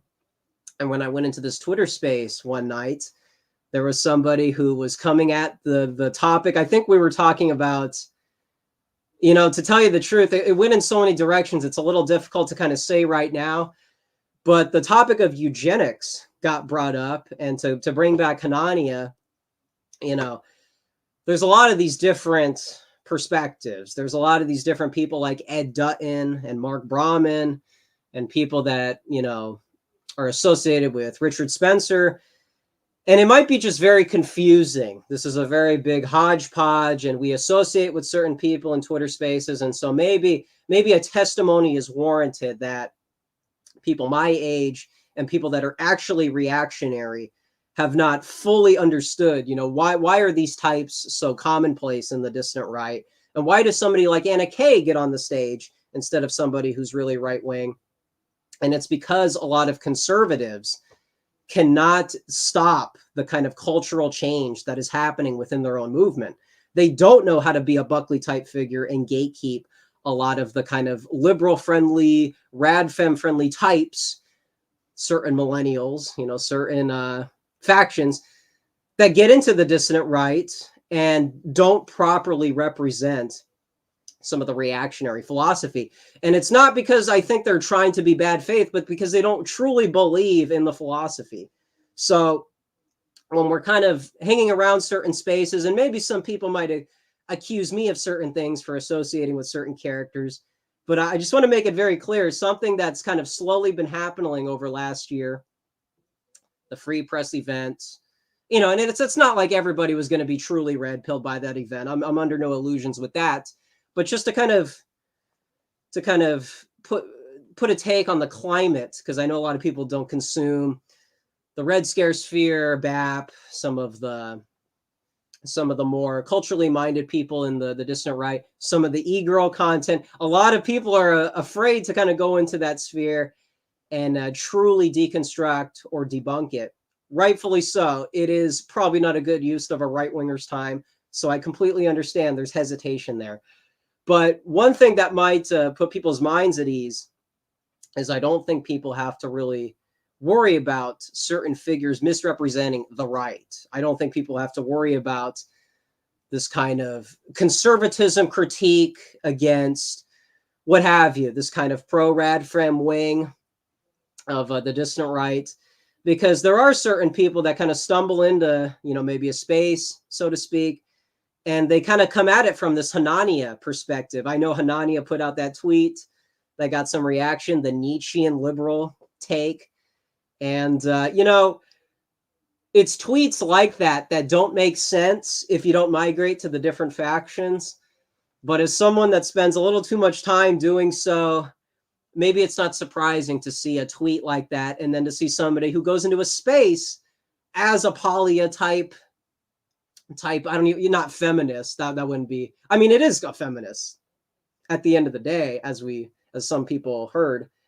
But this kind of polia representative going into the dissident right space, which is a little more, it wasn't really that, but kind of a broad hodgepodge on Twitter, and to kind of use these Hanania talking points, the pro-eugenicist talking points. And then there was one moment, and then this is kind of the climax of the exchange. There was somebody in there from the Paul Allen sphere who was kind of giving the race realism perspective, the Jared Taylor talking points. And this person who comes at it from the Hanania perspective kind of leans into the Darwinism, kind of a Nietzschean in the true sense. When a Paul Allen representative came in and said the race realism side, what ended up happening was this person said, yes, she's a eugenicist, but not in terms of race, in terms of the fact that you have these categories, there's different groups, and we don't want to lean into the race science. We don't want to lean into the dissident right side of that discussion. Instead, we should talk about class. We are a nation divided by class. That is why there is so much polarization in the culture and among young people, and why people are turning towards radical ideas. And, you don't need me to explain why that's ridiculous. You don't need me to explain why these contradictory ideas are trying to be put together. The classical liberal perspective trying to address the woes of progressivism. That was something that we heard in the Twitter space that one night, thanks to Paul Allen, who went in and kind of caused his own bit of chaos to reveal that pro-polia cultural right-wing side of things, the kind of dime square representative, kind of demasked, unmasked. And so that kind of makes the review of the Barry Weiss Free Press event, it's another, evidence to why we don't necessarily agree, even though we would pull up to something like that, or, an LA type gig. We don't necessarily agree with a lot of the people that we associate with, because this is the kind of stuff that you get. And so the polia thing, I never really addressed that here on the show.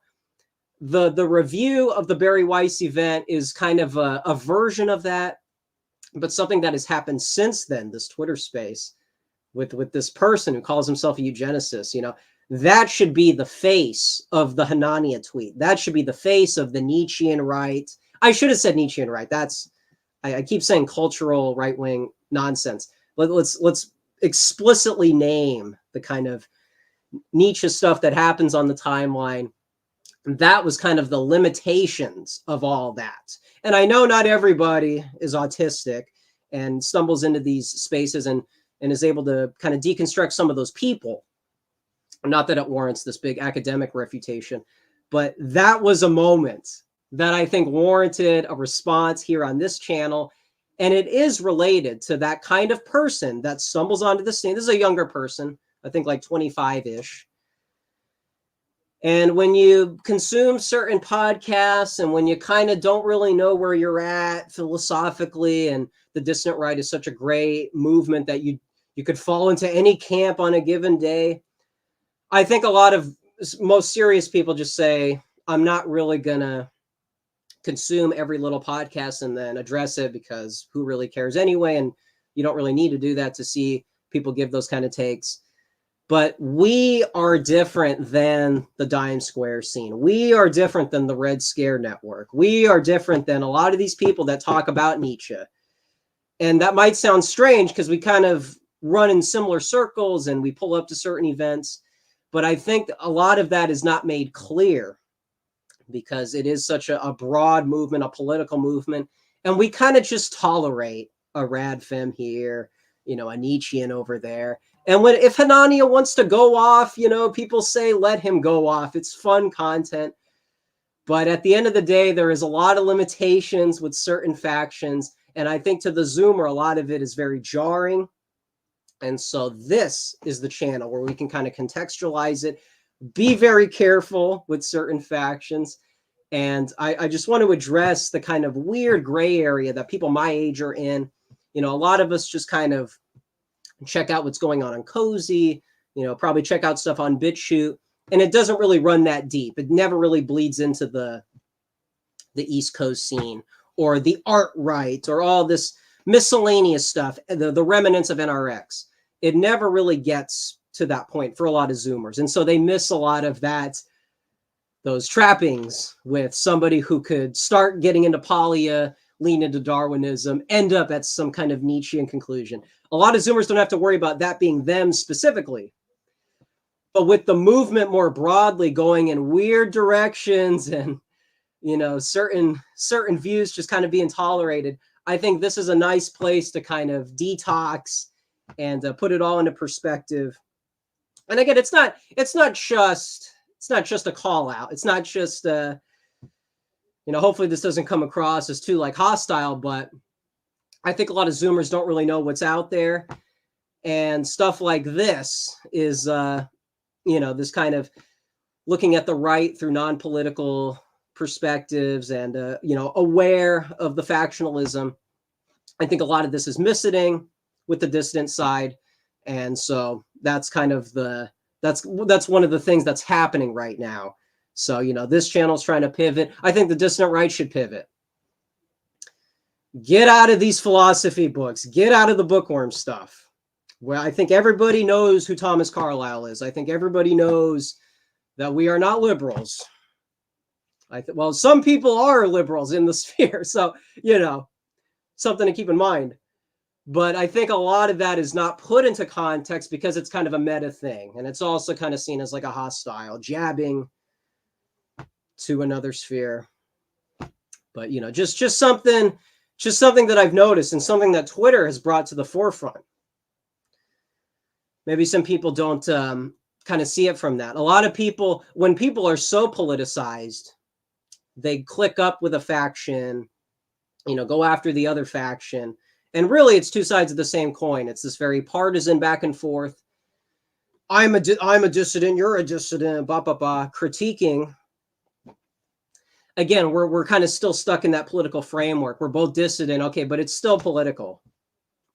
And so maybe some of the dissident identity, some of the places that the Zoomers could go in is not strictly political. It's more of a cultural identity. And that doesn't mean go in this kind of live and let live, self-help book, kind of cultural direction that kind of flirts with feminist movements, there is another way. There is another way for Zoomers, and something to keep in mind as things escalate throughout this year, because I'm sure a lot of these factions are going to accelerate as things ramp up. And maybe you see some of that with, certain reactions to certain things. And so the Zoomers, I think, need to be properly educated, need a proper internalization of everything that's happening in their sphere. And so it might make a bit more sense why somebody, an e-girl Darwinist, pro-eugenics, dissident right-friendly woman pulls up into a Twitter space with Richard Spencer and clashes with the Zoomer right.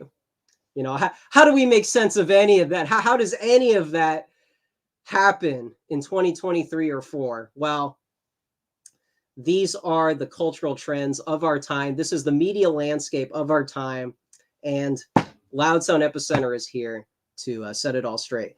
So anyways, I think we did enough on the topic. So that's what's been, that's some of the stuff that's been happening in the absence of the show. This is where we're at. This is the pivot. And,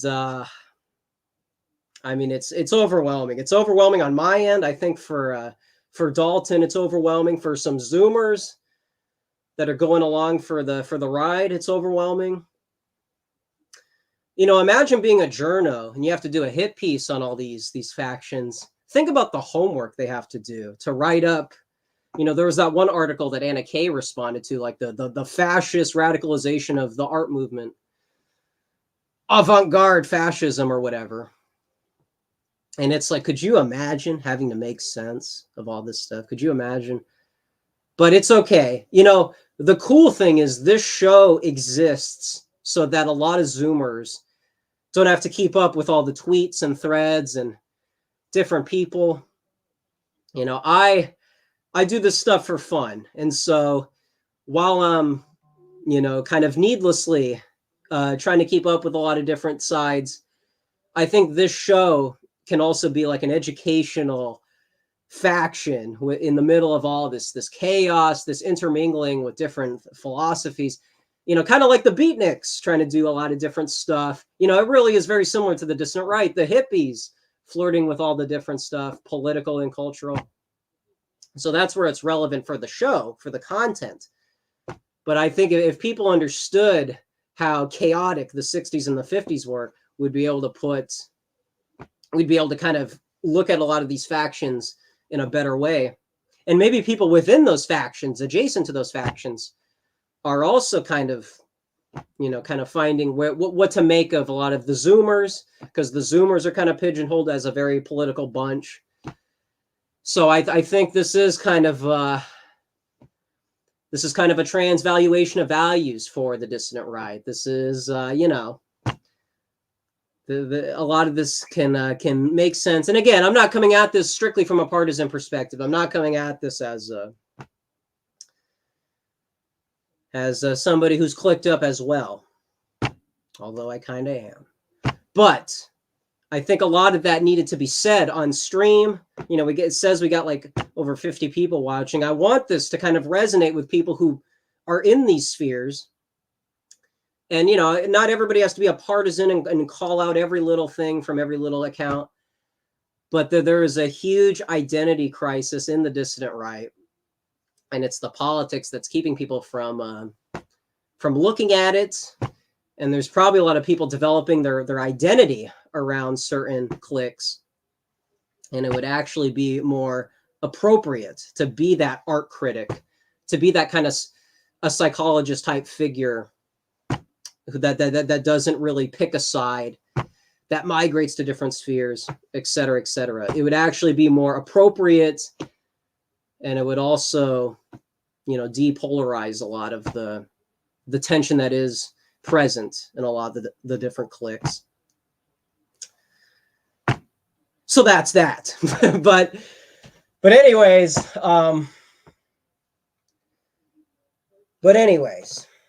so that's that. Another thing, I've been talking so much. I'm kind of getting tired, if I'm being honest. I also didn't eat, so that's probably contributing. But the other thing is, one of the one of the individuals I met, I've met him before. Somebody I ran into was Dudley New Right posts on Twitter. He's kind of a meta account. He reacts to a lot of the dissident right content from all the different factions. You know, it's mostly millennials because a lot of the Zoomers are, you know, part of the Groyper But you know, it's dissident right. You know, all the stuff that you see. You know, Red Scare adjacent, BAP adjacent, and then all these people in the gray area, night owls type people. And it's kind of a for dissident right, by dissident right account. And we were talking at the event, the Filthy Armenian event, about kind of taking the Substack content to kind of be a gonzo journalist type for the dissident right. And so I think me and him might be collaborating for this year. You know, if he's kind of the editor in this dynamic. So, you know, if he wants to shut me down, by all means, I'm kind of the young rascal who needs to be reined in at times. So, you know, this is just something that I'm kind of speaking out loud about, and something that I think is very appropriate for the dissident right and some of the stuff we've been talking about. You know, it would be kind of interesting to kind of have a beat reporter, Hollywood reporter type figure that's doing this kind of thing. And again, I also want to preface that this isn't kind of like an underground TMZ magazines at the grocery store type operation. I want it to be intellectual friendly, and I want it to be kind of nonpartisan. So this is not the you know, Anglin's type operation. This is not, you know, one of these excuses to kind of create an institution just to kind of bash people in this kind of partisan way. But I think something that's kind of missing, the gap in the dissident right, is, you know, zines and magazine type outlets, stuff like Stain Haynes. But then, you know, something beyond Cars and Women magazine, something outside of just kind of the gonzo style. You know, there is intellectual content at Cars and Women magazine, you know, contrary to some belief, you might imagine. But I think a lot of some Substack writers talk about political theory, react to certain topics.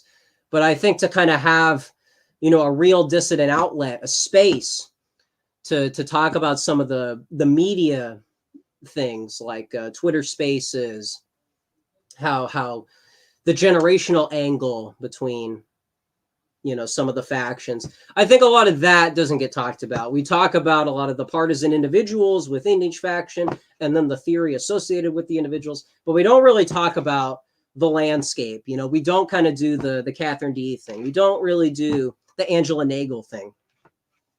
There should be a Marshall McLuhan type figure in this sphere. And there should be somebody who's nonpartisan that is kind of descriptively describing how things have happened since Elon Musk took over Twitter and all of the tides that have been changing with, you know, Trumpism without Trump, populism internationally, and, you know, how that's relevant to the dissident right, the overlap with the dissident right. So there is kind of room for political theory, you know, talking about subcultures on Twitter and kind of treating it like it's the new Beatniks of the online realm. So anyways, all of that is something that is kind of missing, that kind of meta content, meta political content. And so me and Dudley Wright, New Right posts on Twitter, you guys might want to check some of that out. And maybe this is the beginning of, well, you know, what's the Casablanca line? This is the beginning of a beautiful relationship. You know, maybe we're kind of getting into that. And we got to treat the dissident right like it's Hollywood. We got to treat it like we need beat reporters. We have you know, there's a National Enquirer for the dissident right.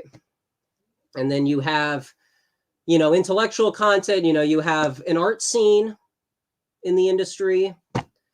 And then you have, some more serious commentators, like highbrow content. So again, that's to kind of frame it in a less political spectrum and treat Twitter and the dissident right as more. I feel like I've said that so many times, so I'm sorry. I'll interrupt myself to prevent the redundancy and to prevent myself from getting tired. But that's just, those are all the things that I wanted to say on stream to kind of catch everybody up, and maybe people can internalize some of those developments. Because, you can imagine somebody 2023, what were the big moments in the dissident right? I am 1776, putting out some more articles, veering into some more movie reviews, and then you get these dime square parties, which if you don't even go to those, it's practically not even happening from your perspective. More podcast episodes. And again, it's not to critique, it's not to say what has everybody been doing lately. But this is also a culture sphere. This is also an aesthetics sphere. And so let's get to it. All right. How about that? Anyways, is that all? Have we talked for enough? We're reaching the 2-hour point. What else? The Twitter spaces. I kind of want to briefly go over last week because that's what prompted me and Dalton talking about it. It's just so bizarre, man.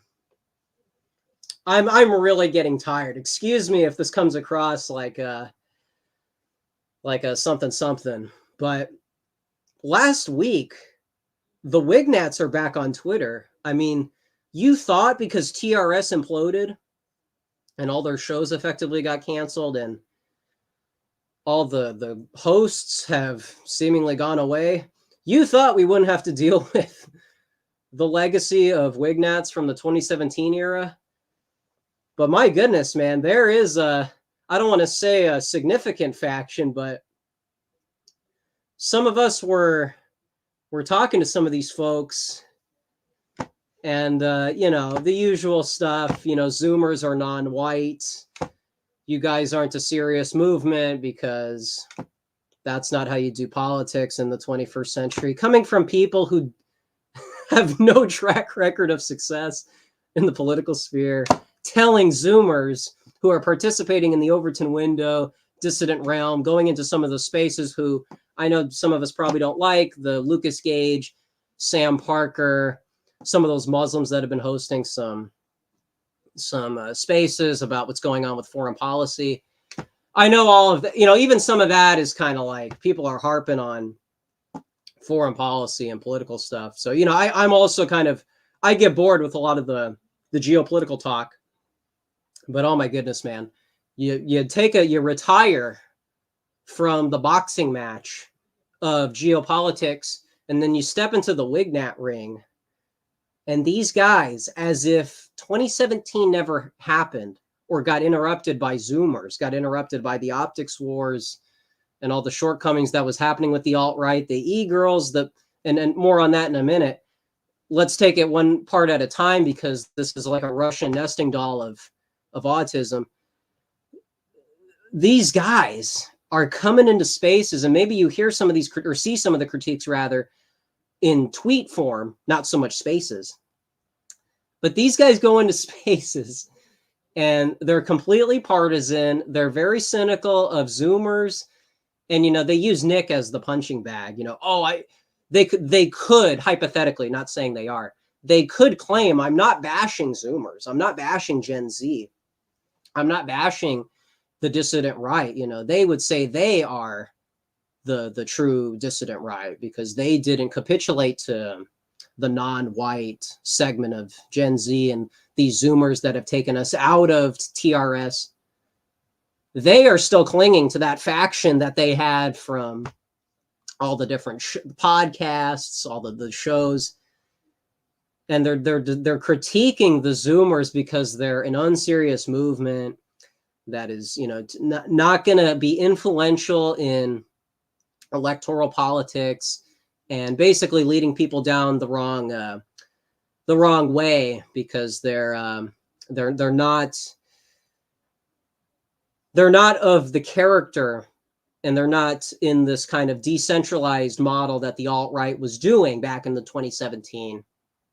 And so all the stuff that has happened with 2018, with AF, with Cozy, with some of the IRL organizing, they would see that as kind of, off the beaten path of what it was, this 4chan, TRS, kind of decentralized movement with no leaders. And it's like, man, do we really have to rehash the legacy of the optics wars and why a lot of those people, even factions like NRX, which some people here may not be totally supportive of. Some people here might not even be fully aware of what relevancy that happens on the dissident right. At least the NRX rebranded. At least NRX took it in the philosophy direction. At least NRX is palpable in American mainstream politics. It's an information war. It's critiquing classical liberalism effectively and not from the left, et cetera, et cetera. We don't have to do the thing I was making fun of earlier, the conservatism critique. Sam Francis and Paul Gottfried. Okay.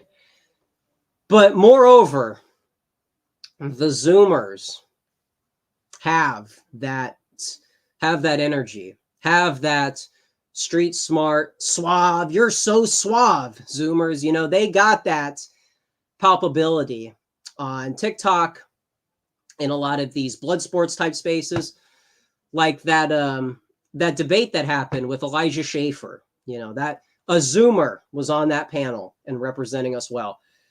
A lot of the cozy TV, media landscape, taking these pop culture type figures, people that have come from TikTok. I know Kai is away at the moment, but you had a lot of these friendly faces that did not want to conserve, the alt-right Wignats side of the dissidents.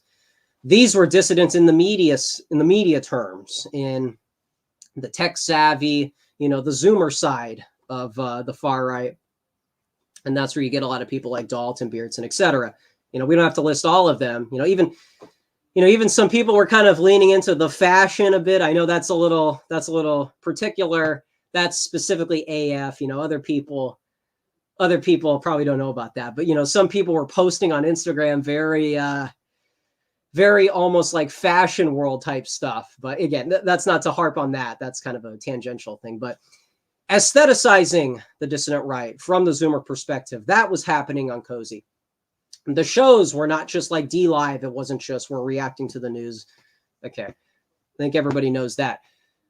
But the change from D-Live to Cozy was really kind of taking the page out of the Vice and a lot of the Discord stuff that a lot of the Zoomers kind of cut their teeth with. Me and Just Jimmy's have been cutting our teeth with. And it puts it into perspective that kind of eventually got to the Twitter spaces where a lot of Zoomers are at. Paul Allen, the Paul Allen Battalion, which is very active and something that people have to be careful of when they're critiquing the Zoomers. Maybe Autumn Graper's not in the space, but somebody who's tech savvy and might know some of the lore, the shortcomings with the millennial side of the dissident right, you may have to be careful, because a lot of these younger guys, they're ready. They're ready for a confrontation. And maybe you don't like that so much, in certain parts of the day.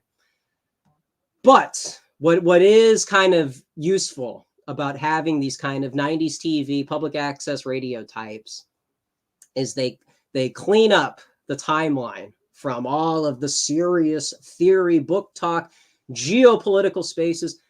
They clean up the millennial stuff and properly balance the generational contributions to the online space. So if you don't like the partisan bashing and the expletives, it is not just a millennial hegemonic movement. There is going to be that Zoomer contribution, and we're here to give that a fair hearing. So to go back last week and to see Wignats and to see people who cling to the decentralized model of the far right, to see all the e-girls, like the one I just mentioned, the Polya fan. Again, a lot of this is very sexy to newcomers. And, you know, some of the millennials might call us November Groypers. They might even call us the latest faction to stumble onto the scene. And they are the ones that can toe the line because they are the ones who remember what it was like before Trump. And if not that, before the censorship on Twitter. But you need the Zoomers. You need people like me. not that explicitly, not to be self-serving. I mean, that was self-serving. Excuse me. Shouldn't have said that. But no, you need Zoomers. What I should have said is you need Zoomers that can kind of off balance the millennial hegemony and off balance the political diet that's on the timeline. You need that art critic. You need that pop culture side to get you at it. You understand it when there's too much geopolitical spaces and you say, we need a sec here.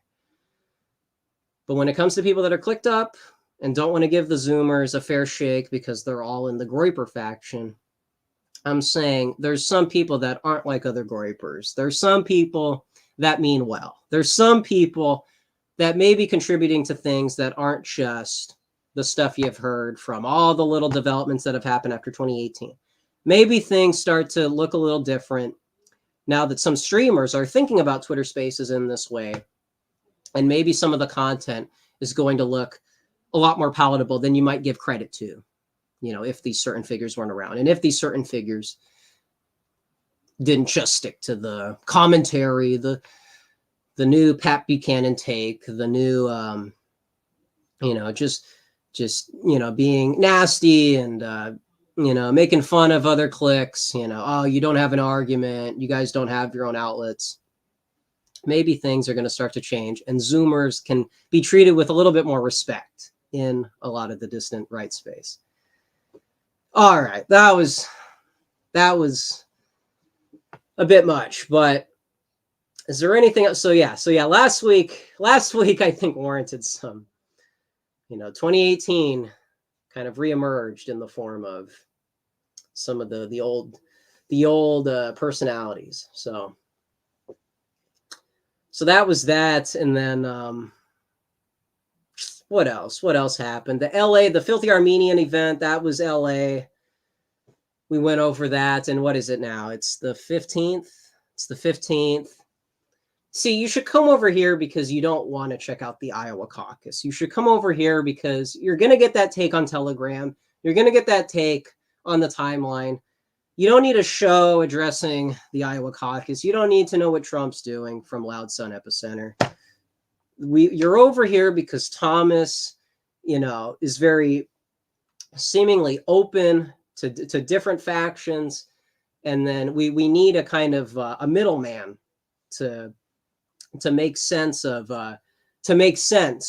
what's going on, because somebody like him may not be totally understandable to a Zoomer and may not be completely, you know, some people might put him in a gray area, but because of shows like this, we can talk about that generational perspective, which overlaps with everything we said. And then also we need some more Zoomer. We need some more Zoomer representatives in the Thomas type content, which then becomes the broader content dissident. So yeah. But hey, speaking of, shout out to Dalton in chat, responsible for a lot of the monologue for today, and responsible for putting a lot of the Zoomer media pop culture perspective into perspective.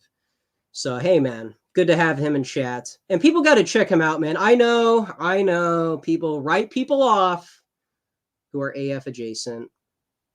But look, man, reactionary radio. If you have memories of the 90s, if you turned into Art Bell Radio, if you turned into public access radio, and it was kind of like if you were there, you had to be there. I mean, you got to give some respect to reactionary radio. You got to give some respect to the stuff that Dalton has been doing on Cozy. And again, it's not to cheerlead too explicitly, but like, I mean, the show is completely different from these D-Live commentary streams, you know? I mean, like we were saying just recently. I mean, the Twitter spaces warrant academic attention. They warrant where the discourse goes, what makes it into mainstream headlines. I know this may sound like a silly tangent, but I mean, there's a lesson to be learned in the Billy Pratt, Margot Robbie development. Do you guys remember that? Last year, and I know the topic is TMZ tier, Entertainment Weekly level, but listen, man, excuse me, if you have the time, Billy Pratt doing his thread, or not thread, but his post about the Margot Robbie is mid discourse. And then that caught on, that made it onto the timeline. Normie types were latching on, and then it became the Newsweek article, and on and on and on. It became this phenomenon. That can and has been done with Groypers. That has and can be replicated in the political space. And that's what you see with a lot of Turning Point. When you see a lot of people that are in, respectable conservative politics flirting with the dissident talking points, there is a utility to pushing the Overton window using Twitter. And there is a legacy from the Zoomers. The Zoomers did it. Pushing things rightward, being tech savvy while doing so. So it's not just a political legacy where Charlie Kirk gets to bring Steve Saylor on his podcast with a title that says like, a man who notices, so it was some like parody tier title, and I'm not criticizing, I'm saying that is how far things have come because of the Zoomers. That is the political capital that anonymous accounts have. When people talk about Tucker Carlson's writers they were affiliated with Frog Twitter, some of those are millennials, credit where it's due, but some of those Zoomers are in the conversation with some of those. And so it's not to say we did everything like some of these FBA types, but people really undercut the tech savviness of the Zoomers and then treats Twitter like it's this reality TV, Kardashians tier, waste of time place. And it's like, no, the Margot Robbie thing is an example of how that's done in kind of a funny way. The serious and political thing is getting people like Matt Gaetz to say topics that were being talked about, in 2016, on Ricky Vaughn's timeline. That's the serious cachet that Zoomers can capitalize on.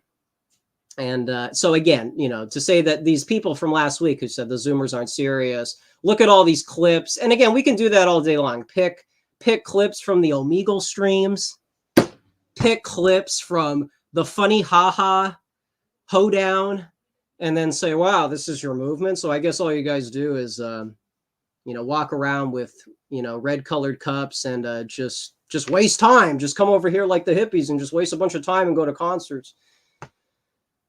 And it's like, yeah, that's what the hippies did, but we're not the hippies. We're not the hippies. We want to be an intellectual, cultural, and political faction that cannot just be chalked up as Stain Haynes just having fun with his Cars and Women magazine. That is not just this, go out there and lift weights and check your diet and then basically just give the same talking points from 4 years ago. That is not the legacy of the Zoomers. The legacy of the Zoomers is going to be being the right-wing flank of the dissident right. To be meta and to kind of try to be ahead of the millennials when they don't, when they start to, fall behind on certain trends and start to talk like boomers. Then the Zoomer comes in who knows the lore and can set it straight. So all of that is actual substance. What have the Groypers done? What have Anons done? What, you're not even going to show your real face. What do you even do over here? Everything I just said, everything that we're going to be seeing in 2024, that it starts with that Elijah Schaffer debate and it doesn't end there. So how many more examples? And then we don't even have to address all the critics because a lot of them are speaking from not exactly a position of authority. So anyways, that's probably a nice ode to end on, to be honest. But I actually haven't been, I was checking up with chats, but now I've fallen behind. So maybe I should do that now. But hope you guys enjoyed the show, man. I know this may sound like, wait a second, this was Beatnik retrospective and then just a long diatribe about the dissident right. It's like, no, these things are connected. Know where you come from. What is the legacy of us being on the internet and us being dissidents? Is there just a political legacy? What is the cultural identity if it's not lifting weights and Ray Pete and Red Scare listening? Where should the Zoomer be in this sphere? Well, he shouldn't be a degenerate. He shouldn't be a radfem. And he shouldn't be cynically, clicking up with millennials and then bashing everything that comes out of the younger space and treating it as unserious. It should be people on here that can read the room and be that right-wing flank to the dissident right. That's the legacy of the Zoomers. Toddman jumping into the monologue to affirm that Margot Robbie is in fact mid. Well, you know what? I'm not going to get in the middle of that. Toddman, I'm going to let you have the monopoly on that. Yeah, I'm not going to dispute. You know what? Who am I to say? We should talk about aesthetics, but that is just such an overwhelming topic. I don't know if I even have the wherewithal to address it. So you know what? What have you? Well, all the regulars, man, all my friends are here. Vin Gold, Charles Thomas, Tricky Woo. Hey, sorry I didn't say hi to you guys last time. Conservative May, Cody Browning, man. And then some of the real life people. I love you guys, man. I love you guys, seriously. If this show went nowhere and all I got out of it was meeting people like you, that was worthwhile. But the fact that people might look at this show as a place to hibernate away from the millennials, consider that a bonus. Consider that. Sorry if these questions from a long time ago. Yeah, Trouble Armstrong, that was your question that somebody asked again or stated again, but you were asking about Hunter S. Thompson. You said entertainer guys on the left of the 60s. Will Self in the UK. I don't know who that is, but yeah, Hunter S. Thompson. It's funny. Tack Nuke was the one who went into a space and said he was this drug addict, and people paint him as this intellectual, but actually he's just not really all that. And there's some truth to that. People kind of seem to idolize him, and I would be against that, of course. But yeah, I do think Hunter S. Thompson is an example of somebody who, like Thomas kind of referenced, this is what they did with Chomsky, and this is what they did with a lot of quote unquote cool American dissidents. And you can apply this to some dissident right types, throwing that out there. What they did with Hunter S. Thompson, it was like, oh my goodness, how can you say the left is not fighting the establishment? The left is Jim Morrison, and it is this anti-Vietnam man, like Nixon's the establishment. So how can you say like a guy who's clicked up with Kissinger, that's somehow closer to the, the dissident, non-modern world-esque figure. And then people like Hunter S. Thompson are just, complainers. And it's like, listen, if you were criticizing Nixon in the specific way that Hunter S. Thompson was, that is boomer truth. That is establishment. And if you need proof of that, what is the legacy of Watergate? What is the legacy of defending Nixon today? Are you going to be rewarded for supporting Nixon in academic spheres? Of course not. So when Hunter S. Thompson gets propped up as this, oh my goodness, a dissident, and he does drugs, my goodness. It's like, look, man, there's probably some utility to reading some of his like proto-hippie gonzo stuff. And the gonzo legacy is, kind of related to the internet culture and dissident culture broadly. But Hunter S. Thompson, the individual, if people are going to him for politics, and if people are going to say that he's some type of idol, I mean, the guy obviously has some shortcomings. And so when people kind of prop him up as that kind of like pivotal figure, people have to kind of separate the boomer truth. He is effectively Chomsky. He is more agreeable to, maybe I shouldn't say this, but Amy Therese made this point about John Mearsheimer may not be all he's cracked up to be, and he's actually closer to somebody like Chomsky than a lot of people on the right now might care to admit. And so Hunter S. Thompson might fall into a similar category. I know Mearsheimer is very useful for a specific topic, but to get carried away and to let these NRX types kind of monopolize all the discourse and say like, hey, these guys have it all figured out. Obviously, a lot of these intellectual types, even the ones that have credentials, have some dilemmas. So Hunter S. Thompson, the Gonzo journalism legacy, maybe there's something useful about that kind of in a cultural perspective. Politically, I mean, it's kind of ironic for Thomas to be on the show and everything he said about Nixon, probably not the guy Thomas is going to defend, but so there's that. I know Hunter, and again, just to clarify, because this isn't a full defense of the Beatniks, even after everything we've said, this isn't a full defense of every Gonzo journalist, so, but yeah, somebody might say, oh, maybe Hunter S. Thompson's cool. Maybe there's some dissident right stuff there. And it's like, we probably should be careful with that one. But what do we got here? And it's funny because Polly has said that the hippies kind of ruined their legacy by taking drugs and they didn't go into, graduate school. And so, you get some takes like that from Polya, but then this like Simone Beauvoir, focus, that lens on, womanhood, and then this kind of like rad femme friendly disposition. We really got to be careful with these contrarians. You got to be careful with Hanania. A lot of that stuff has to be, do not internalize too much of what is said. But again, not that you need me to say it, but just since we're on that topic. But what else do we got here? What do we have?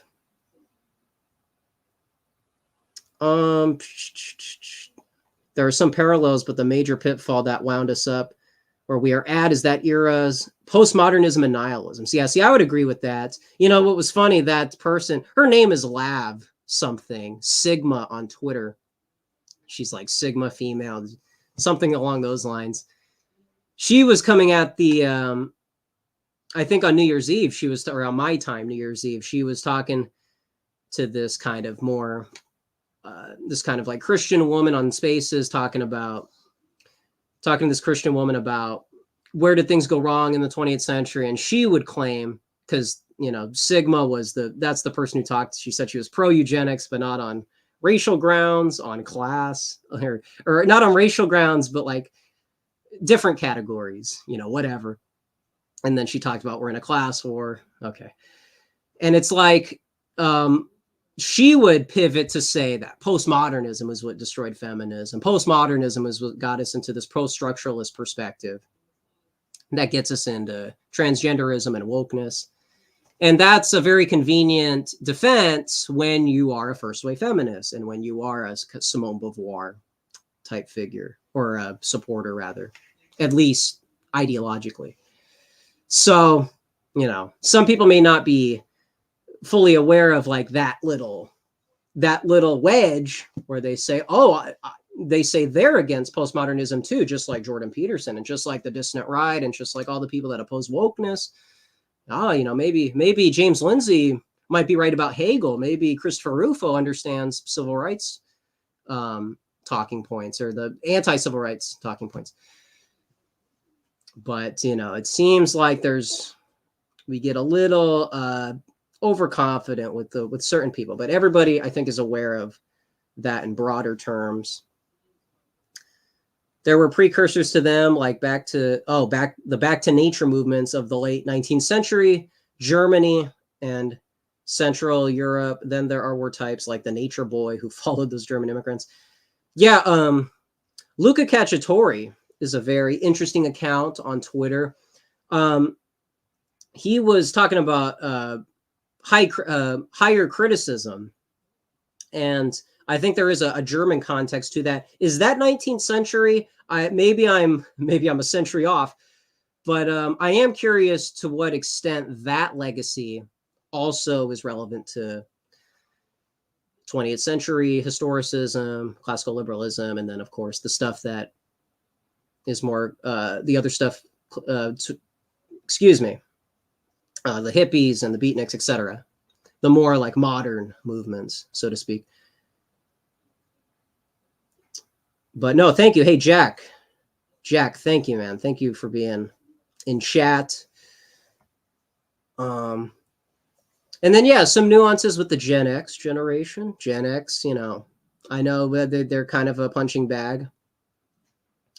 And, you know, something that Dalton kind of hinted at with, you know, Gavin McInnes coming from that Gen X, Vice magazine, punk rock. You know, we're kind of cynical against a lot of the rock music, and the Zoomers seem very skeptical of the rock music because it's boomer, the punk music because it's Gen X. And for those types of reasons, the personality and this pseudo-rebellion, liberal rebellion, anti-authoritarianism, libertarianism, that's kind of baked into those spheres.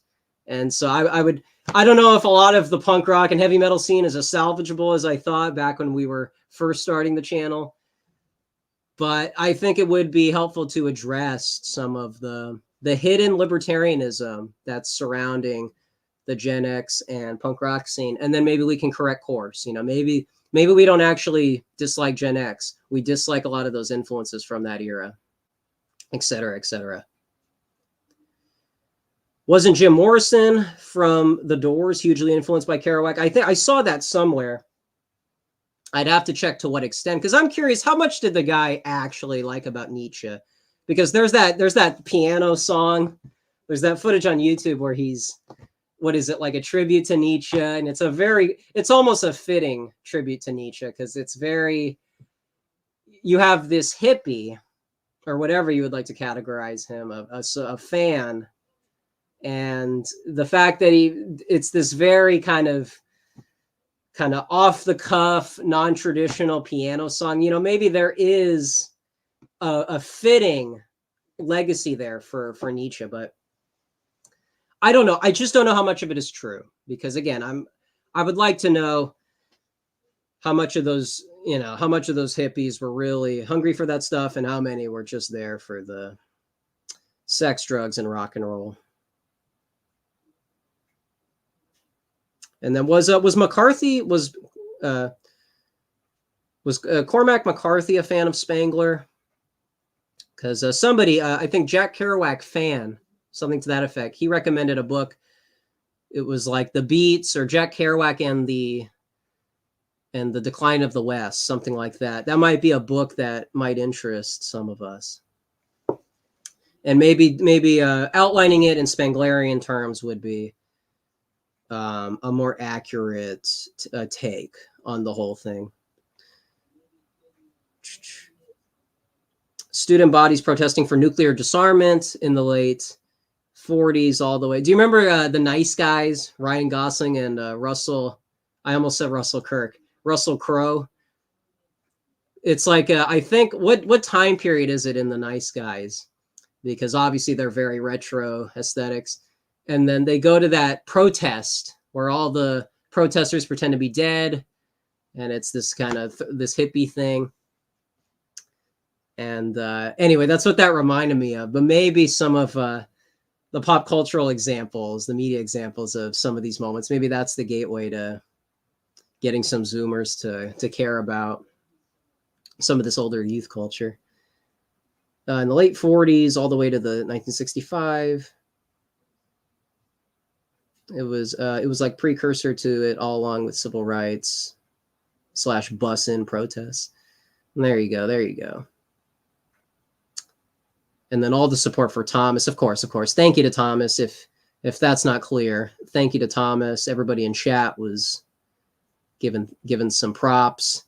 Ace, if you're talking about culture, I think you ought to discuss the role money plays in culture creation metaphysically. Well, you know, it's funny. My dad is kind of He's very interested in Bitcoin and the blockchain. And I haven't really taken that up so far, but there's parts of this book that he got that is talking about kind of the history of money and how it developed.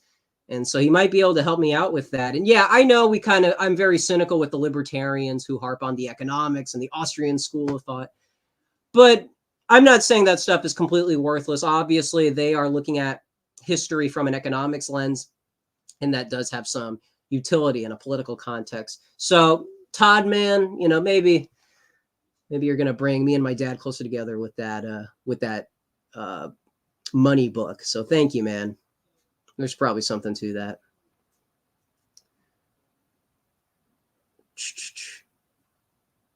Yeah, just Jimmy's. There's plenty of people doing the daily news political thing. I think. Thank you, man. Well, hey, hey, Just Jimmy. By the way, Just Jimmy's on Twitter. Just Jimmy's in general. The individual Just Jimmy's. You know, me and him talk from time to time, and I just feel like, I mean, just right now, I feel like if we're in sync, I feel like we're on the right track. You know, if me and him, because I've known this guy since Discord, and I wasn't where I was at right now in terms of a lot of things back when we first met. And so the fact that people like him are almost like they're like a model for me, metaphorically, this Zoomer that is kind of open to a lot of this type of content and been through all the wars online and from different platforms. You know, it's a very Zoomer arc getting to this channel, getting to the Twitter spaces. So yeah, Just Jimmy's, my close friend and really my reference for a lot of the, similar to like Barack Obama, just people that I consider like fully getting it, fully getting here, and hopefully aren't weirded out by my little tangential things, but have been extremely supportive. Going for the Spenglerian.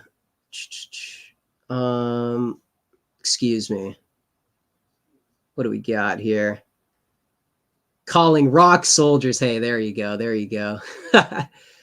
Why did Thomas? Well, isn't that a movie? I don't know what movie that's from. Base Takes, or it may be. Maybe it's not someone from a movie. I thought there was like a media context for that PFP, but maybe I'm wrong. So excuse me if I spoke out of turn.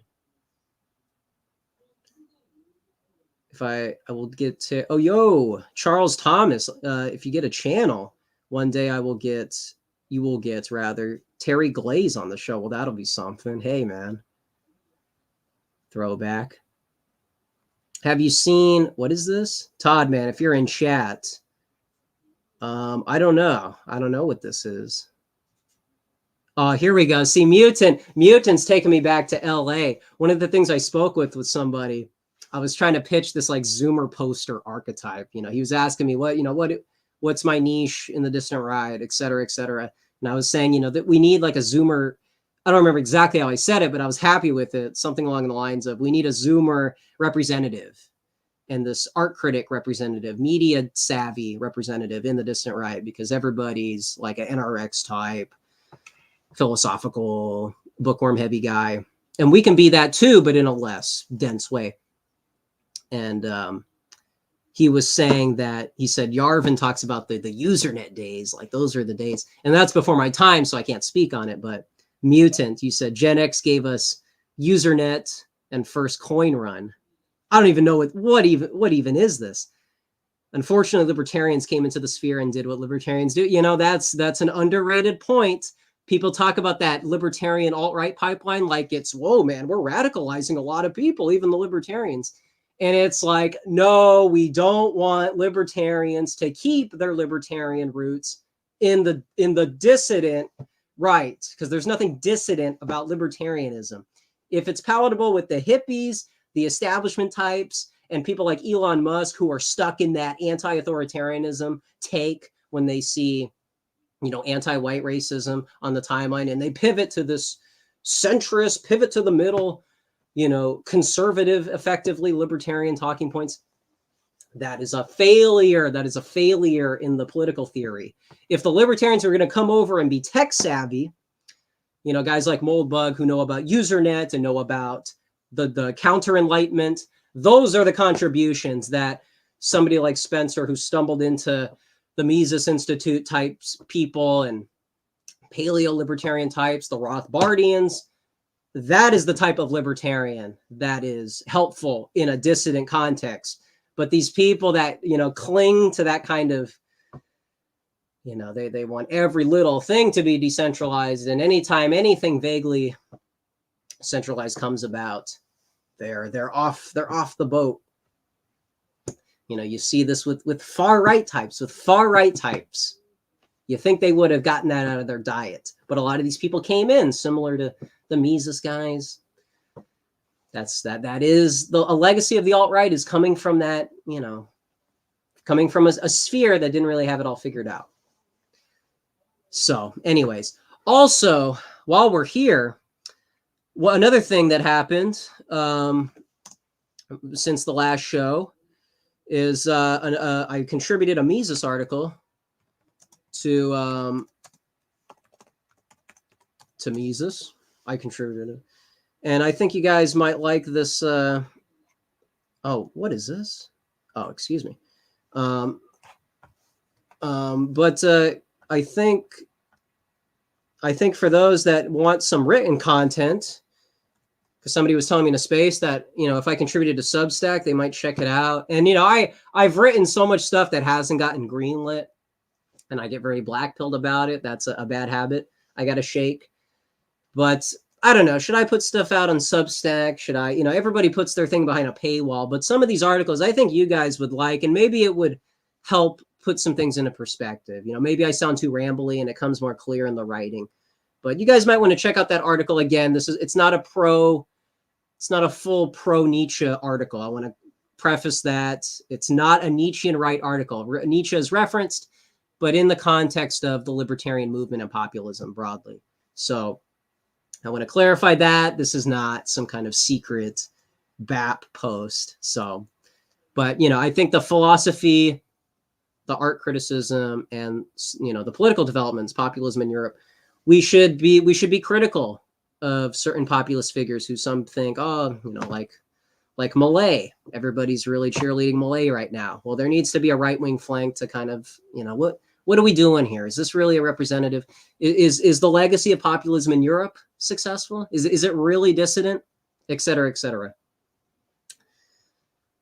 And I don't know fully, because, you know, people like Ryan Gerdusky told me that, or told people collectively in a space, that it took Orban a long time in Hungary to become this kind of dissident figure that he's painted out today. It took him a while to get there. So maybe we should pull punches for Maloney in Italy.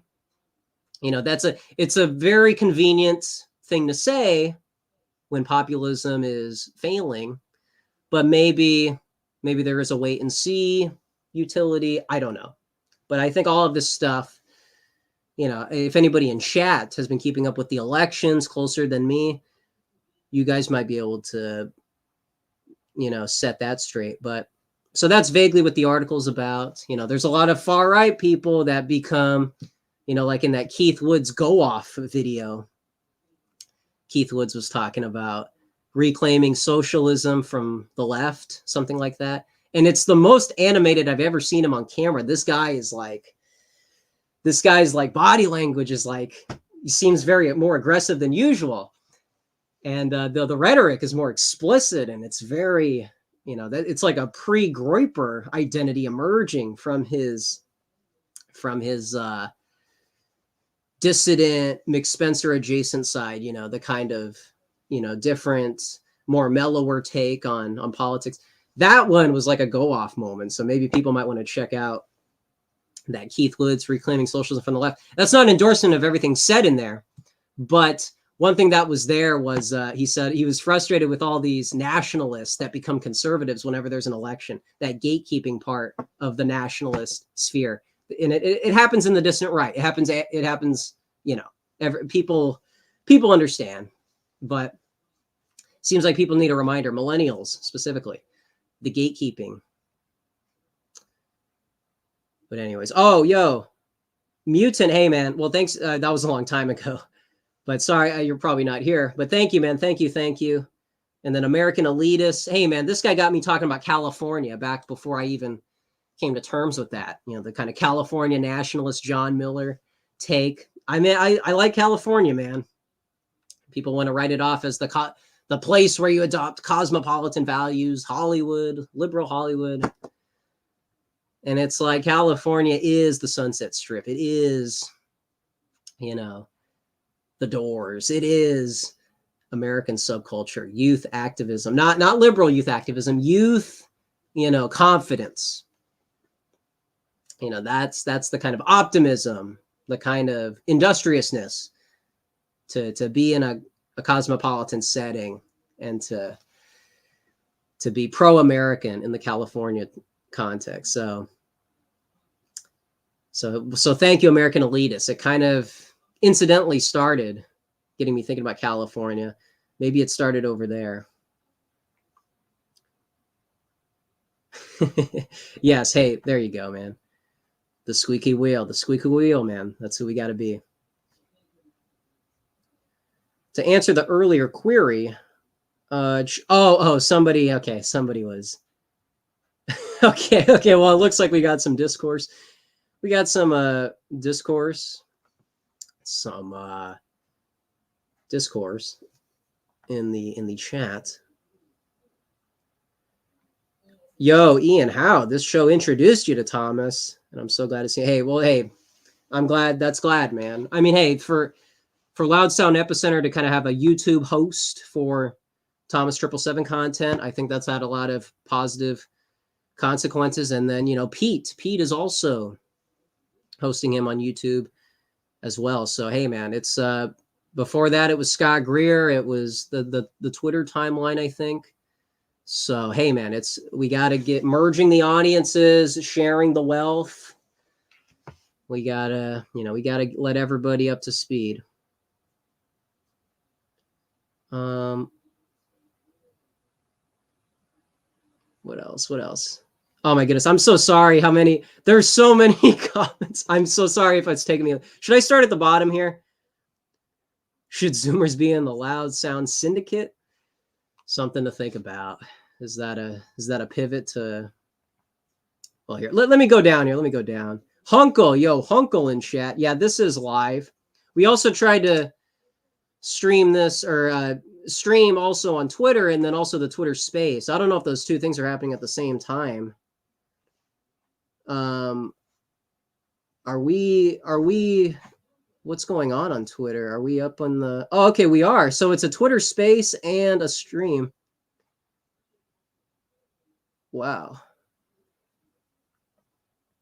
Interesting. Well, okay. People talking about Iowa caucus. Never mind that. Well, thank you, Hunkle, another person who's been kind of being the Zoomer-esque clipper, editor, tech-savvy guy. He's been tinkering away in his studio, and it's very cool to see some of his stuff has gone viral. That's cool, man. Got to roll. Hey, Todd, man. Well, thank you, man. Thank you for the contributions. Friend of the show, Ace Rock. Is that Racola? Racola. Thank you, man. I appreciate it. Thank you, man. And bass guitarist, shout out to bass guitarist. Shout out, man. Shout out to bass guitarist. Hey, this looks like a familiar name. Rock and Metal Life. A channel on YouTube. You guys should check out Rock and Metal Life on YouTube. Rock and Metal Life. The heavy metal label was cool for a short while. Then it became regarded as not cool, i.e. not skilled, just aggressive and loud. You know, the Chuck Berry riffs and punk rock type stuff. Or image-based only with glam metal. Those bands of the era started saying, we're not a metal band. We've always thought of ourselves as a rock and roll band. And yeah, there may be that may be trying to get ahead of the gatekeeping. You know, punks and goths, they've always pivoted that was a journo term. The journalists are calling us punks, calling us goths. And maybe it might cause some skepticism because if they just let the writer who pulls up to the scene dictate the rules of engagement, then is the movement really yours at that point? Isn't that how it becomes commercial, and then glam metal becomes soccer mom music? So the mainstream effect not actually being the litmus test for success. Maybe the purity spiraling has different ways of manifesting itself, including people being skeptical of calling themselves what they are, a metal band, you know. So yeah, maybe the metal label, you know, the metal label is kind of ambiguous. It's kind of like Dissident Right. Who is part of the metal scene? Who is, you know, if it's too progressive, is that progressive music? You know, some of the progressive music is pretty heavy. Is that, do they want to be lumped in with the 80s metal bands that aren't like Ozzy? Do they want to be lumped in with Ozzy? Does it make sense to categorize them with Ozzy? Or do the prog bands look to classical music as their representatives? So it seems like an open question. And yeah, maybe that makes more sense now. People that want to be associated with rock and roll, I don't think a lot of people want to, you know, punk is rock and roll. Punk is, you know, I said Chuck Berry, but the Elvis legacy is supposed to take the black blues and the white aesthetics. Elvis is rock and roll. And it's kind of taking those two subcultures and making them, you know, a media sensation. And that has consequences, but it's also rock and roll is American youth culture as we know it today. So yeah, you know, punks wanting to, you know, not be too heavy because they see metal as like a competitor in a way. It's a different subculture. Their subculture is the legacy of Elvis, Jerry Lee Lewis, Chuck Berry, and the black blues musicians. You know, those guys, you know, that is rock. And so that's like a sure thing. It's a sure label. If you call yourself rock and roll, nobody's going to confuse you with glam metal. Nobody's going to confuse you with when people, you know, sell out. So maybe there's an insurance policy there with some of that stuff. It might sound kind of annoying in hindsight, but maybe they were afraid of gatekeeping, the gatekeeping of youth culture. Good show, mate. I appreciate that. What a compliment from rock and metal life. What do we got here? I honestly think the heavy metal label got associated with the silly, goofy glam metal videos and became a put down. And we don't like the put downs. You know, some might argue. Taking over this podcast with bass guitars and making it a rock talk. That is true. Hey, well, maybe that was inevitable. Maybe hey, talking about Twitter merging with YouTube. This is like co-opting. This is appropriation. Loud Sound Epicenter has too many contributors towing a new line. That's yeah. Hey, you got it. I'm being outflanked by other people. Got to be careful over here. Hardcore can be quite heavy since the crossover with metal, and you get bands like, so there's a lot of, that's the definition of heavy metal, like Sunset Strip. There you go. Hey, the Chad metal thesis. Well, all right. Well, I got to the bottom here. Did I miss? I think that's the hair metal label too, just a genre based on a varied glam rock influence. Yeah, that's true. And it's funny, the glam rock came from rock and roll. It came from all those, you know, kind of ambiguous, artsy kind of takes on rock and roll from New York. So yeah, it is funny how there's a connection there too. Let me go up because I think I skipped down to get to the more recent ones, but maybe I should. Mearsheimer is by far the best spokesman of international system dynamics on the planet right now. Yeah. I know Mearsheimer is doing a lot of work like that. So I didn't want to, you know, I'm not writing people off entirely, but yeah, that was just thinking out loud. That's a take you kind of don't see. You know, Twitter's the place where the contrarian thing can be helpful. It's like how boomers didn't define heavy metal, and by the late 90s, people were still debating what metal even was. Yeah, just Jimmy's aware of the lore. We have to be able to define ourselves and our story, not let that responsibility fall on the next generation as they will get it wrong. Exactly. That's exactly. And that's really, it's really, a certain movement from 2016-17 era, they kind of made that the pitch, or someone made that the pitch. Identity, identity politics is not just a leftist term. Identity is, and some people would say race is the root of identity. And identity is something that kind of makes a lot of this show and the topics we talk about more understandable. We're not strictly coming at it as conservatives. We're not strictly coming at it as paleocons or as representatives of a faction. It's a 21st century social media dynamics. We're living in the industrial society. We do not want to become one-dimensional men and all of those Philip K. Dick type philosophical things. They're kind of part of that conversation. So yeah, Zoomer identity not being gatekept, defining it in explicit terms, not letting millennials tell us what it is, whether it's in the dissident right or generally. I mean, that's a nice note to end on. That is what we're doing here. And so yeah, it does kind of sound like the Black nationalists. It sounds like a lot of what the liberals were doing. Who are we? It comes across that way because it's identity politics, but identity politics that's where we are. We got to define ourselves outside of a political context. And I keep falling on those phrases. So excuse me. Humana. Okay, did I catch up with all of that?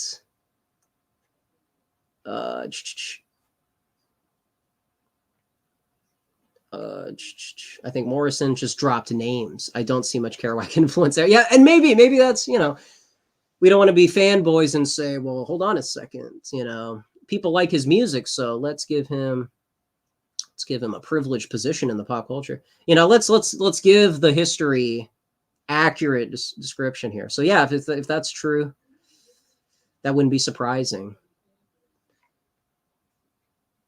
What do we got here?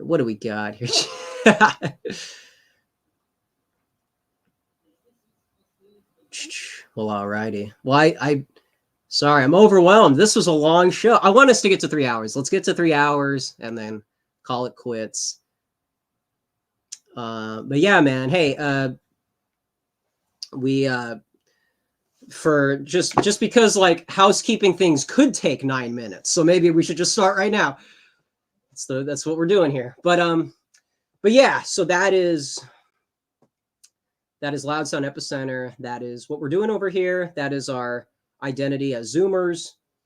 We're probably going to be bringing Thomas on as things ramp up for the election. Maybe not just strictly political topics. I would like to get James Kirkpatrick. On Twitter, who's been feuding with, kind of lightly, but also kind of interestingly, been feuding with Zero H.P. Lovecraft recently. So I'd like to talk to James Kirkpatrick, who is kind of in a gray area. Again, not all accounts on Twitter are endorsements, but I'd like to kind of talk to him about, well, it might be the 90s, it might be the dissident right more broadly, but he's a very bookworm type guy, James Burnham type, understands Sam Francis, etc.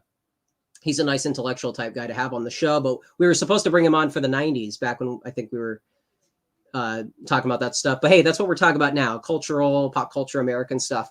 So it's an appropriate time, and he's been very positive towards the Zoomers. So James Kirkpatrick, we might be interviewing soon. When Giant Geo, I think, put out a little excerpt from his new book, kind of, what is it, Neoliberalism Kitsch.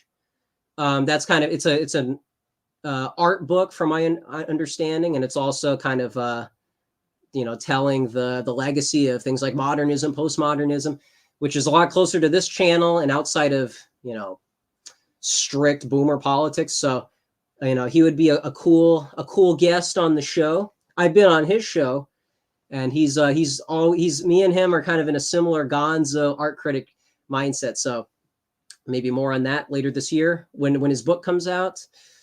We'll probably have Thomas back on for related reasons. What else? Oh, also philosophy. There's a certain someone, I don't want to put out the name because people are gonna judge. So I don't want to put, or people might judge. Maybe people don't even know who this is, but I think it would be safe to wait until everything is official before officially announcing it. But we might be doing a philosophy video on Schopenhauer. And if not, we may be talking about another book, which is philosophy related. So that is a philosophy thing that is, very early rough draft in my mind. Not even, I haven't even told the person yet, but this person seems to be busy. So that's kind of the least developed thing for the show as far as plans. Outside of that, there's going to be more IRL events. There's already one planned in February, but I'm sure you guys saw that with Hanania, Moldbug, and Anna Kay. And again, after everything I said about the Barry Weiss Free Press event, I think you guys kind of have my thoughts on some of my biases with all these characters, but it is going to be interesting where they're kind of taking a lot of the discourse and how this event goes off compared to Filthy Armenian and then relative to the Free Press. So that'll be interesting. In less than a month. Yeah, less than a month. Beyond that, I don't know what other Twitter things are going to happen. We'll see. I didn't expect 2018 to reemerge in Twitter Spaces. So things like that seem to be possible as the election year gets closer. We're probably not going to be talking too much about Trump and Nikki Haley, Vivek. You guys go to other people for that. But yeah, I don't even know what the results of this Iowa caucus is. We'll read about it in some Telegram chat. We'll find out. But beyond that, am I missing anything? Again, last call. What's that Kanye song? Last call for everybody. If anyone has any final questions or if I missed any questions, I don't want to neglect people in the chat. You guys make the show worthwhile. Thank you for the Yngwie Malmsteen support as well. Appreciate that. The idea of a Zoomer being able to identify records on a wall. Now maybe that's where we need to go moving forward. Maybe they got to put it in some TV show and then they'll recognize it, a song or anything. Any pre-80s pop culture thing, maybe we need to go back to that. Beyond that, I'm running out of. We got a question. Who is Zero HP Love HP Dude? From Jack. See him everywhere in random X recommended threads and DR types. Well, hey, that's what this show is for. This is the intellectual side of Twitter here on YouTube. Yeah, Zero HP Lovecraft. Again, this is kind of your standard race realist, far right, millennial adjacent account. Not everything he posts, I'd imagine, is super disagreeable by dissident standards, but he does do this thing where, he is very clicked up. And so a lot of his takes are very contrarian. And James Kirkpatrick was taking him to task because he was saying that a lot of white people are effectively acting like victims when they talk about some of the culture stuff happening. And rather than look at collectivism, like white identity collectivism, as this like inherently white or right-wing thing, perhaps there's a more nuanced way to not frame yourself as the victims. Again, something not completely like off the mark, by today's standards. But the way you would have to look at the thread to see like the full context for like why this was so disagreeable. But he was kind of doing this thing, which if too many millennials were to take it to heart, a lot of people would probably be demoralized if they took his advice. It would be a disarmament of certain dissidents to kind of take orders from somebody like that, and to kind of have this contrarian race realism versus somebody like Kirkpatrick, who I don't think needs to prove his credentials in that arena. So it was kind of like a real dissident meets, pseudo-intellectual dissident. So Twitter is also helpful for interactions like that. And they help put a lot of the discourse into perspective. I thought these two people were on the same side. Isn't the dissident right one big group? Yada, yada. But something like that, some of that infighting, I think people like Kirkpatrick, they are old heads and maybe a bit more practical and less partisan and also more open to the Zoomers. So yeah, he's also like he's like a BAP type account, and again, it's this very political, you know. I mean, we've already done the thing on that. You understand why I disagree with hyper political millennials who are very cynical of other factions on the right. And this stuff keeps people in an echo chamber. So yeah, I don't really like his snarkiness. I don't like his very passive aggressive. Not that we can't handle banter. It's because he's coming at it from this very partisan angle. You understand why that's not in the interests of Zoomers. So that's who he is. Yeah.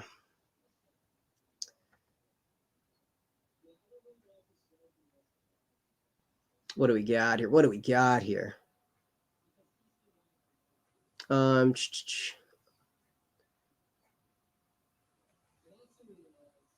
But yeah, and also those types of posts, that type of content, like I think we've reached our limit with that stuff. It's very similar to how people are tired of like critiquing classical liberalism from a conservative perspective. There's also this redundant far right criticism, this like demoralizing language towards other would-be dissidents who are open-minded. I think it just does a lot of blackpilling on the timeline. So, you know, I'm trying to be, you know, nonpartisan in my description, but yeah, he's just not my kind of an account. No worries. Hey, no worries. No worries. All right. Well, I don't know. Did I forget anything? Oh, and we got to the 3-hour point. Okay. See, I forgot about the time. Forgot about all that. But, so I don't know when the James Kirkpatrick interview will happen. I obviously don't know when the philosophy video will happen. So those are kind of vague plans, but we'll probably have some reactions to leading up to the election. That'll be later on, of course, but whatever happens on Twitter before then, you know, something might get us to be on to stream more sooner than we might expect. I'm trying to think. There was a certain space. I'm trying to think if anything worth saying here. The 3-hour replay will kick off a good chunk of my day. Oh, excellent. Well, hey, Chess Jimmys. Thank you. Be careful when you're watching the show. Be careful. I remember there was a certain super chat where somebody apparently almost had, you know, almost got into a certain accident for apparently tuning into the a Nick stream. So hey, be careful. Do not stream. Do not tune in and drive. Do not do the content while you're doing other things that are potentially life-threatening. I want all my Zoomers in chat to be survivors of the 21st century, or I don't know, maybe some of us will, but, you know, survivors grow old. I would like all of us to, you know, don't give the millennials an easy win. Don't, you know, we got to outlive the millennials. So a little healthy reminder, PSA with that. But yeah, let me think of this, this space, because I went into a certain space and I was getting some pushback. But was there anything for this stream that would be?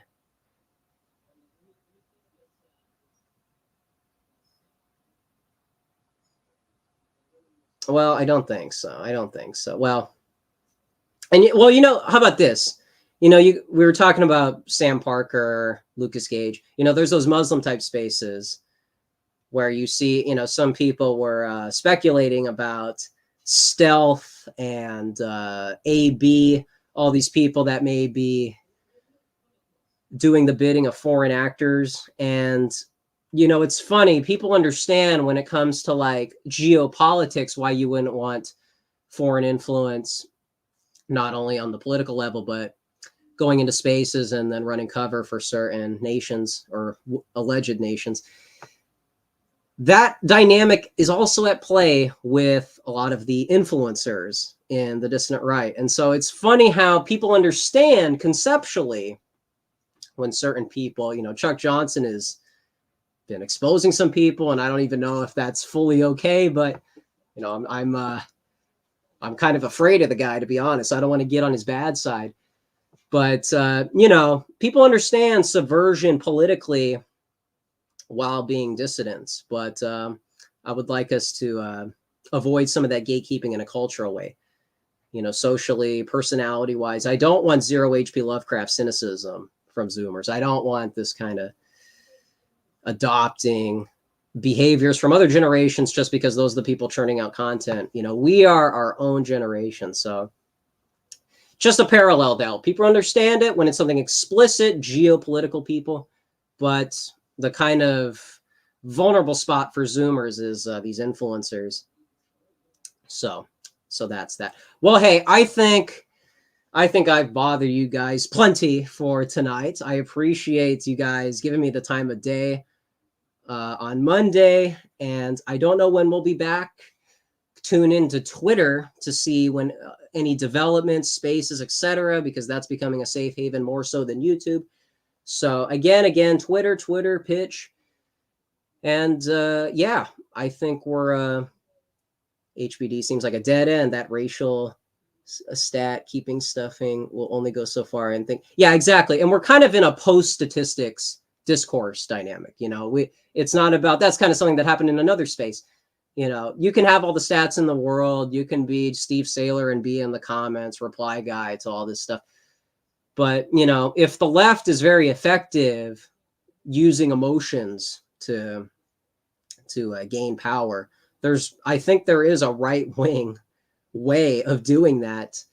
And obviously we're not, you know, post-truth. We're not postmodern. I don't want us to be this kind of transhuman generation, but I'm just saying, understand that the HBD hype, it's over, man. It's over. We don't need Razib Khan to convince other people what's going on. We got our own tech-savvy Zoomers that can persuade people through social dynamics, online and offline.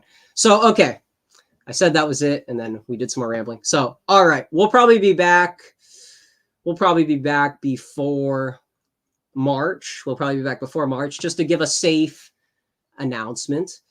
And, you know, I don't know what's going to happen. But, hey, you know, I just feel like, you know, people my age, you know, we're kind of coming out of the college age. You know, I like college. I think a lot of boomers, you know, persuade young people to stay away from the woke professors, and liberalism is so rampant, like it's the 1960s. Again, we just never escape that dynamic, that framing. And it's like, look, man, I'm a Zoomer, like Nick and Dalton says about the kind of industriousness that comes from the American identity. You know, don't be an Oliver Anthony in the you know, branding sense, commercial sense. You know, an industrious Zoomer that wants to go to college and, you know, become, you know, well-educated and not adopt the cosmopolitan values. That's the type of Zoomer. That's the type of Zoomer that doesn't seem to get a lot of hype and all this cynical anti-academia inherently, you know, this kind of pitch of like hyper-ruralism, like ruralism in the like very like extreme sense. That's what I mean. You know, I think the Zoomer industriousness, that should be the pitch moving forward. But anyway, that's to put a cap on it, to put a cap on all that. Probably be back before March. Tune into Twitter, see what we're up to. Don't be too hard on the Zoomers. We come in peace. And we'll see what happens. We'll see what happens in 2024. This was a nice start, and I'm looking forward to what's to come. All right. Take it easy, guys.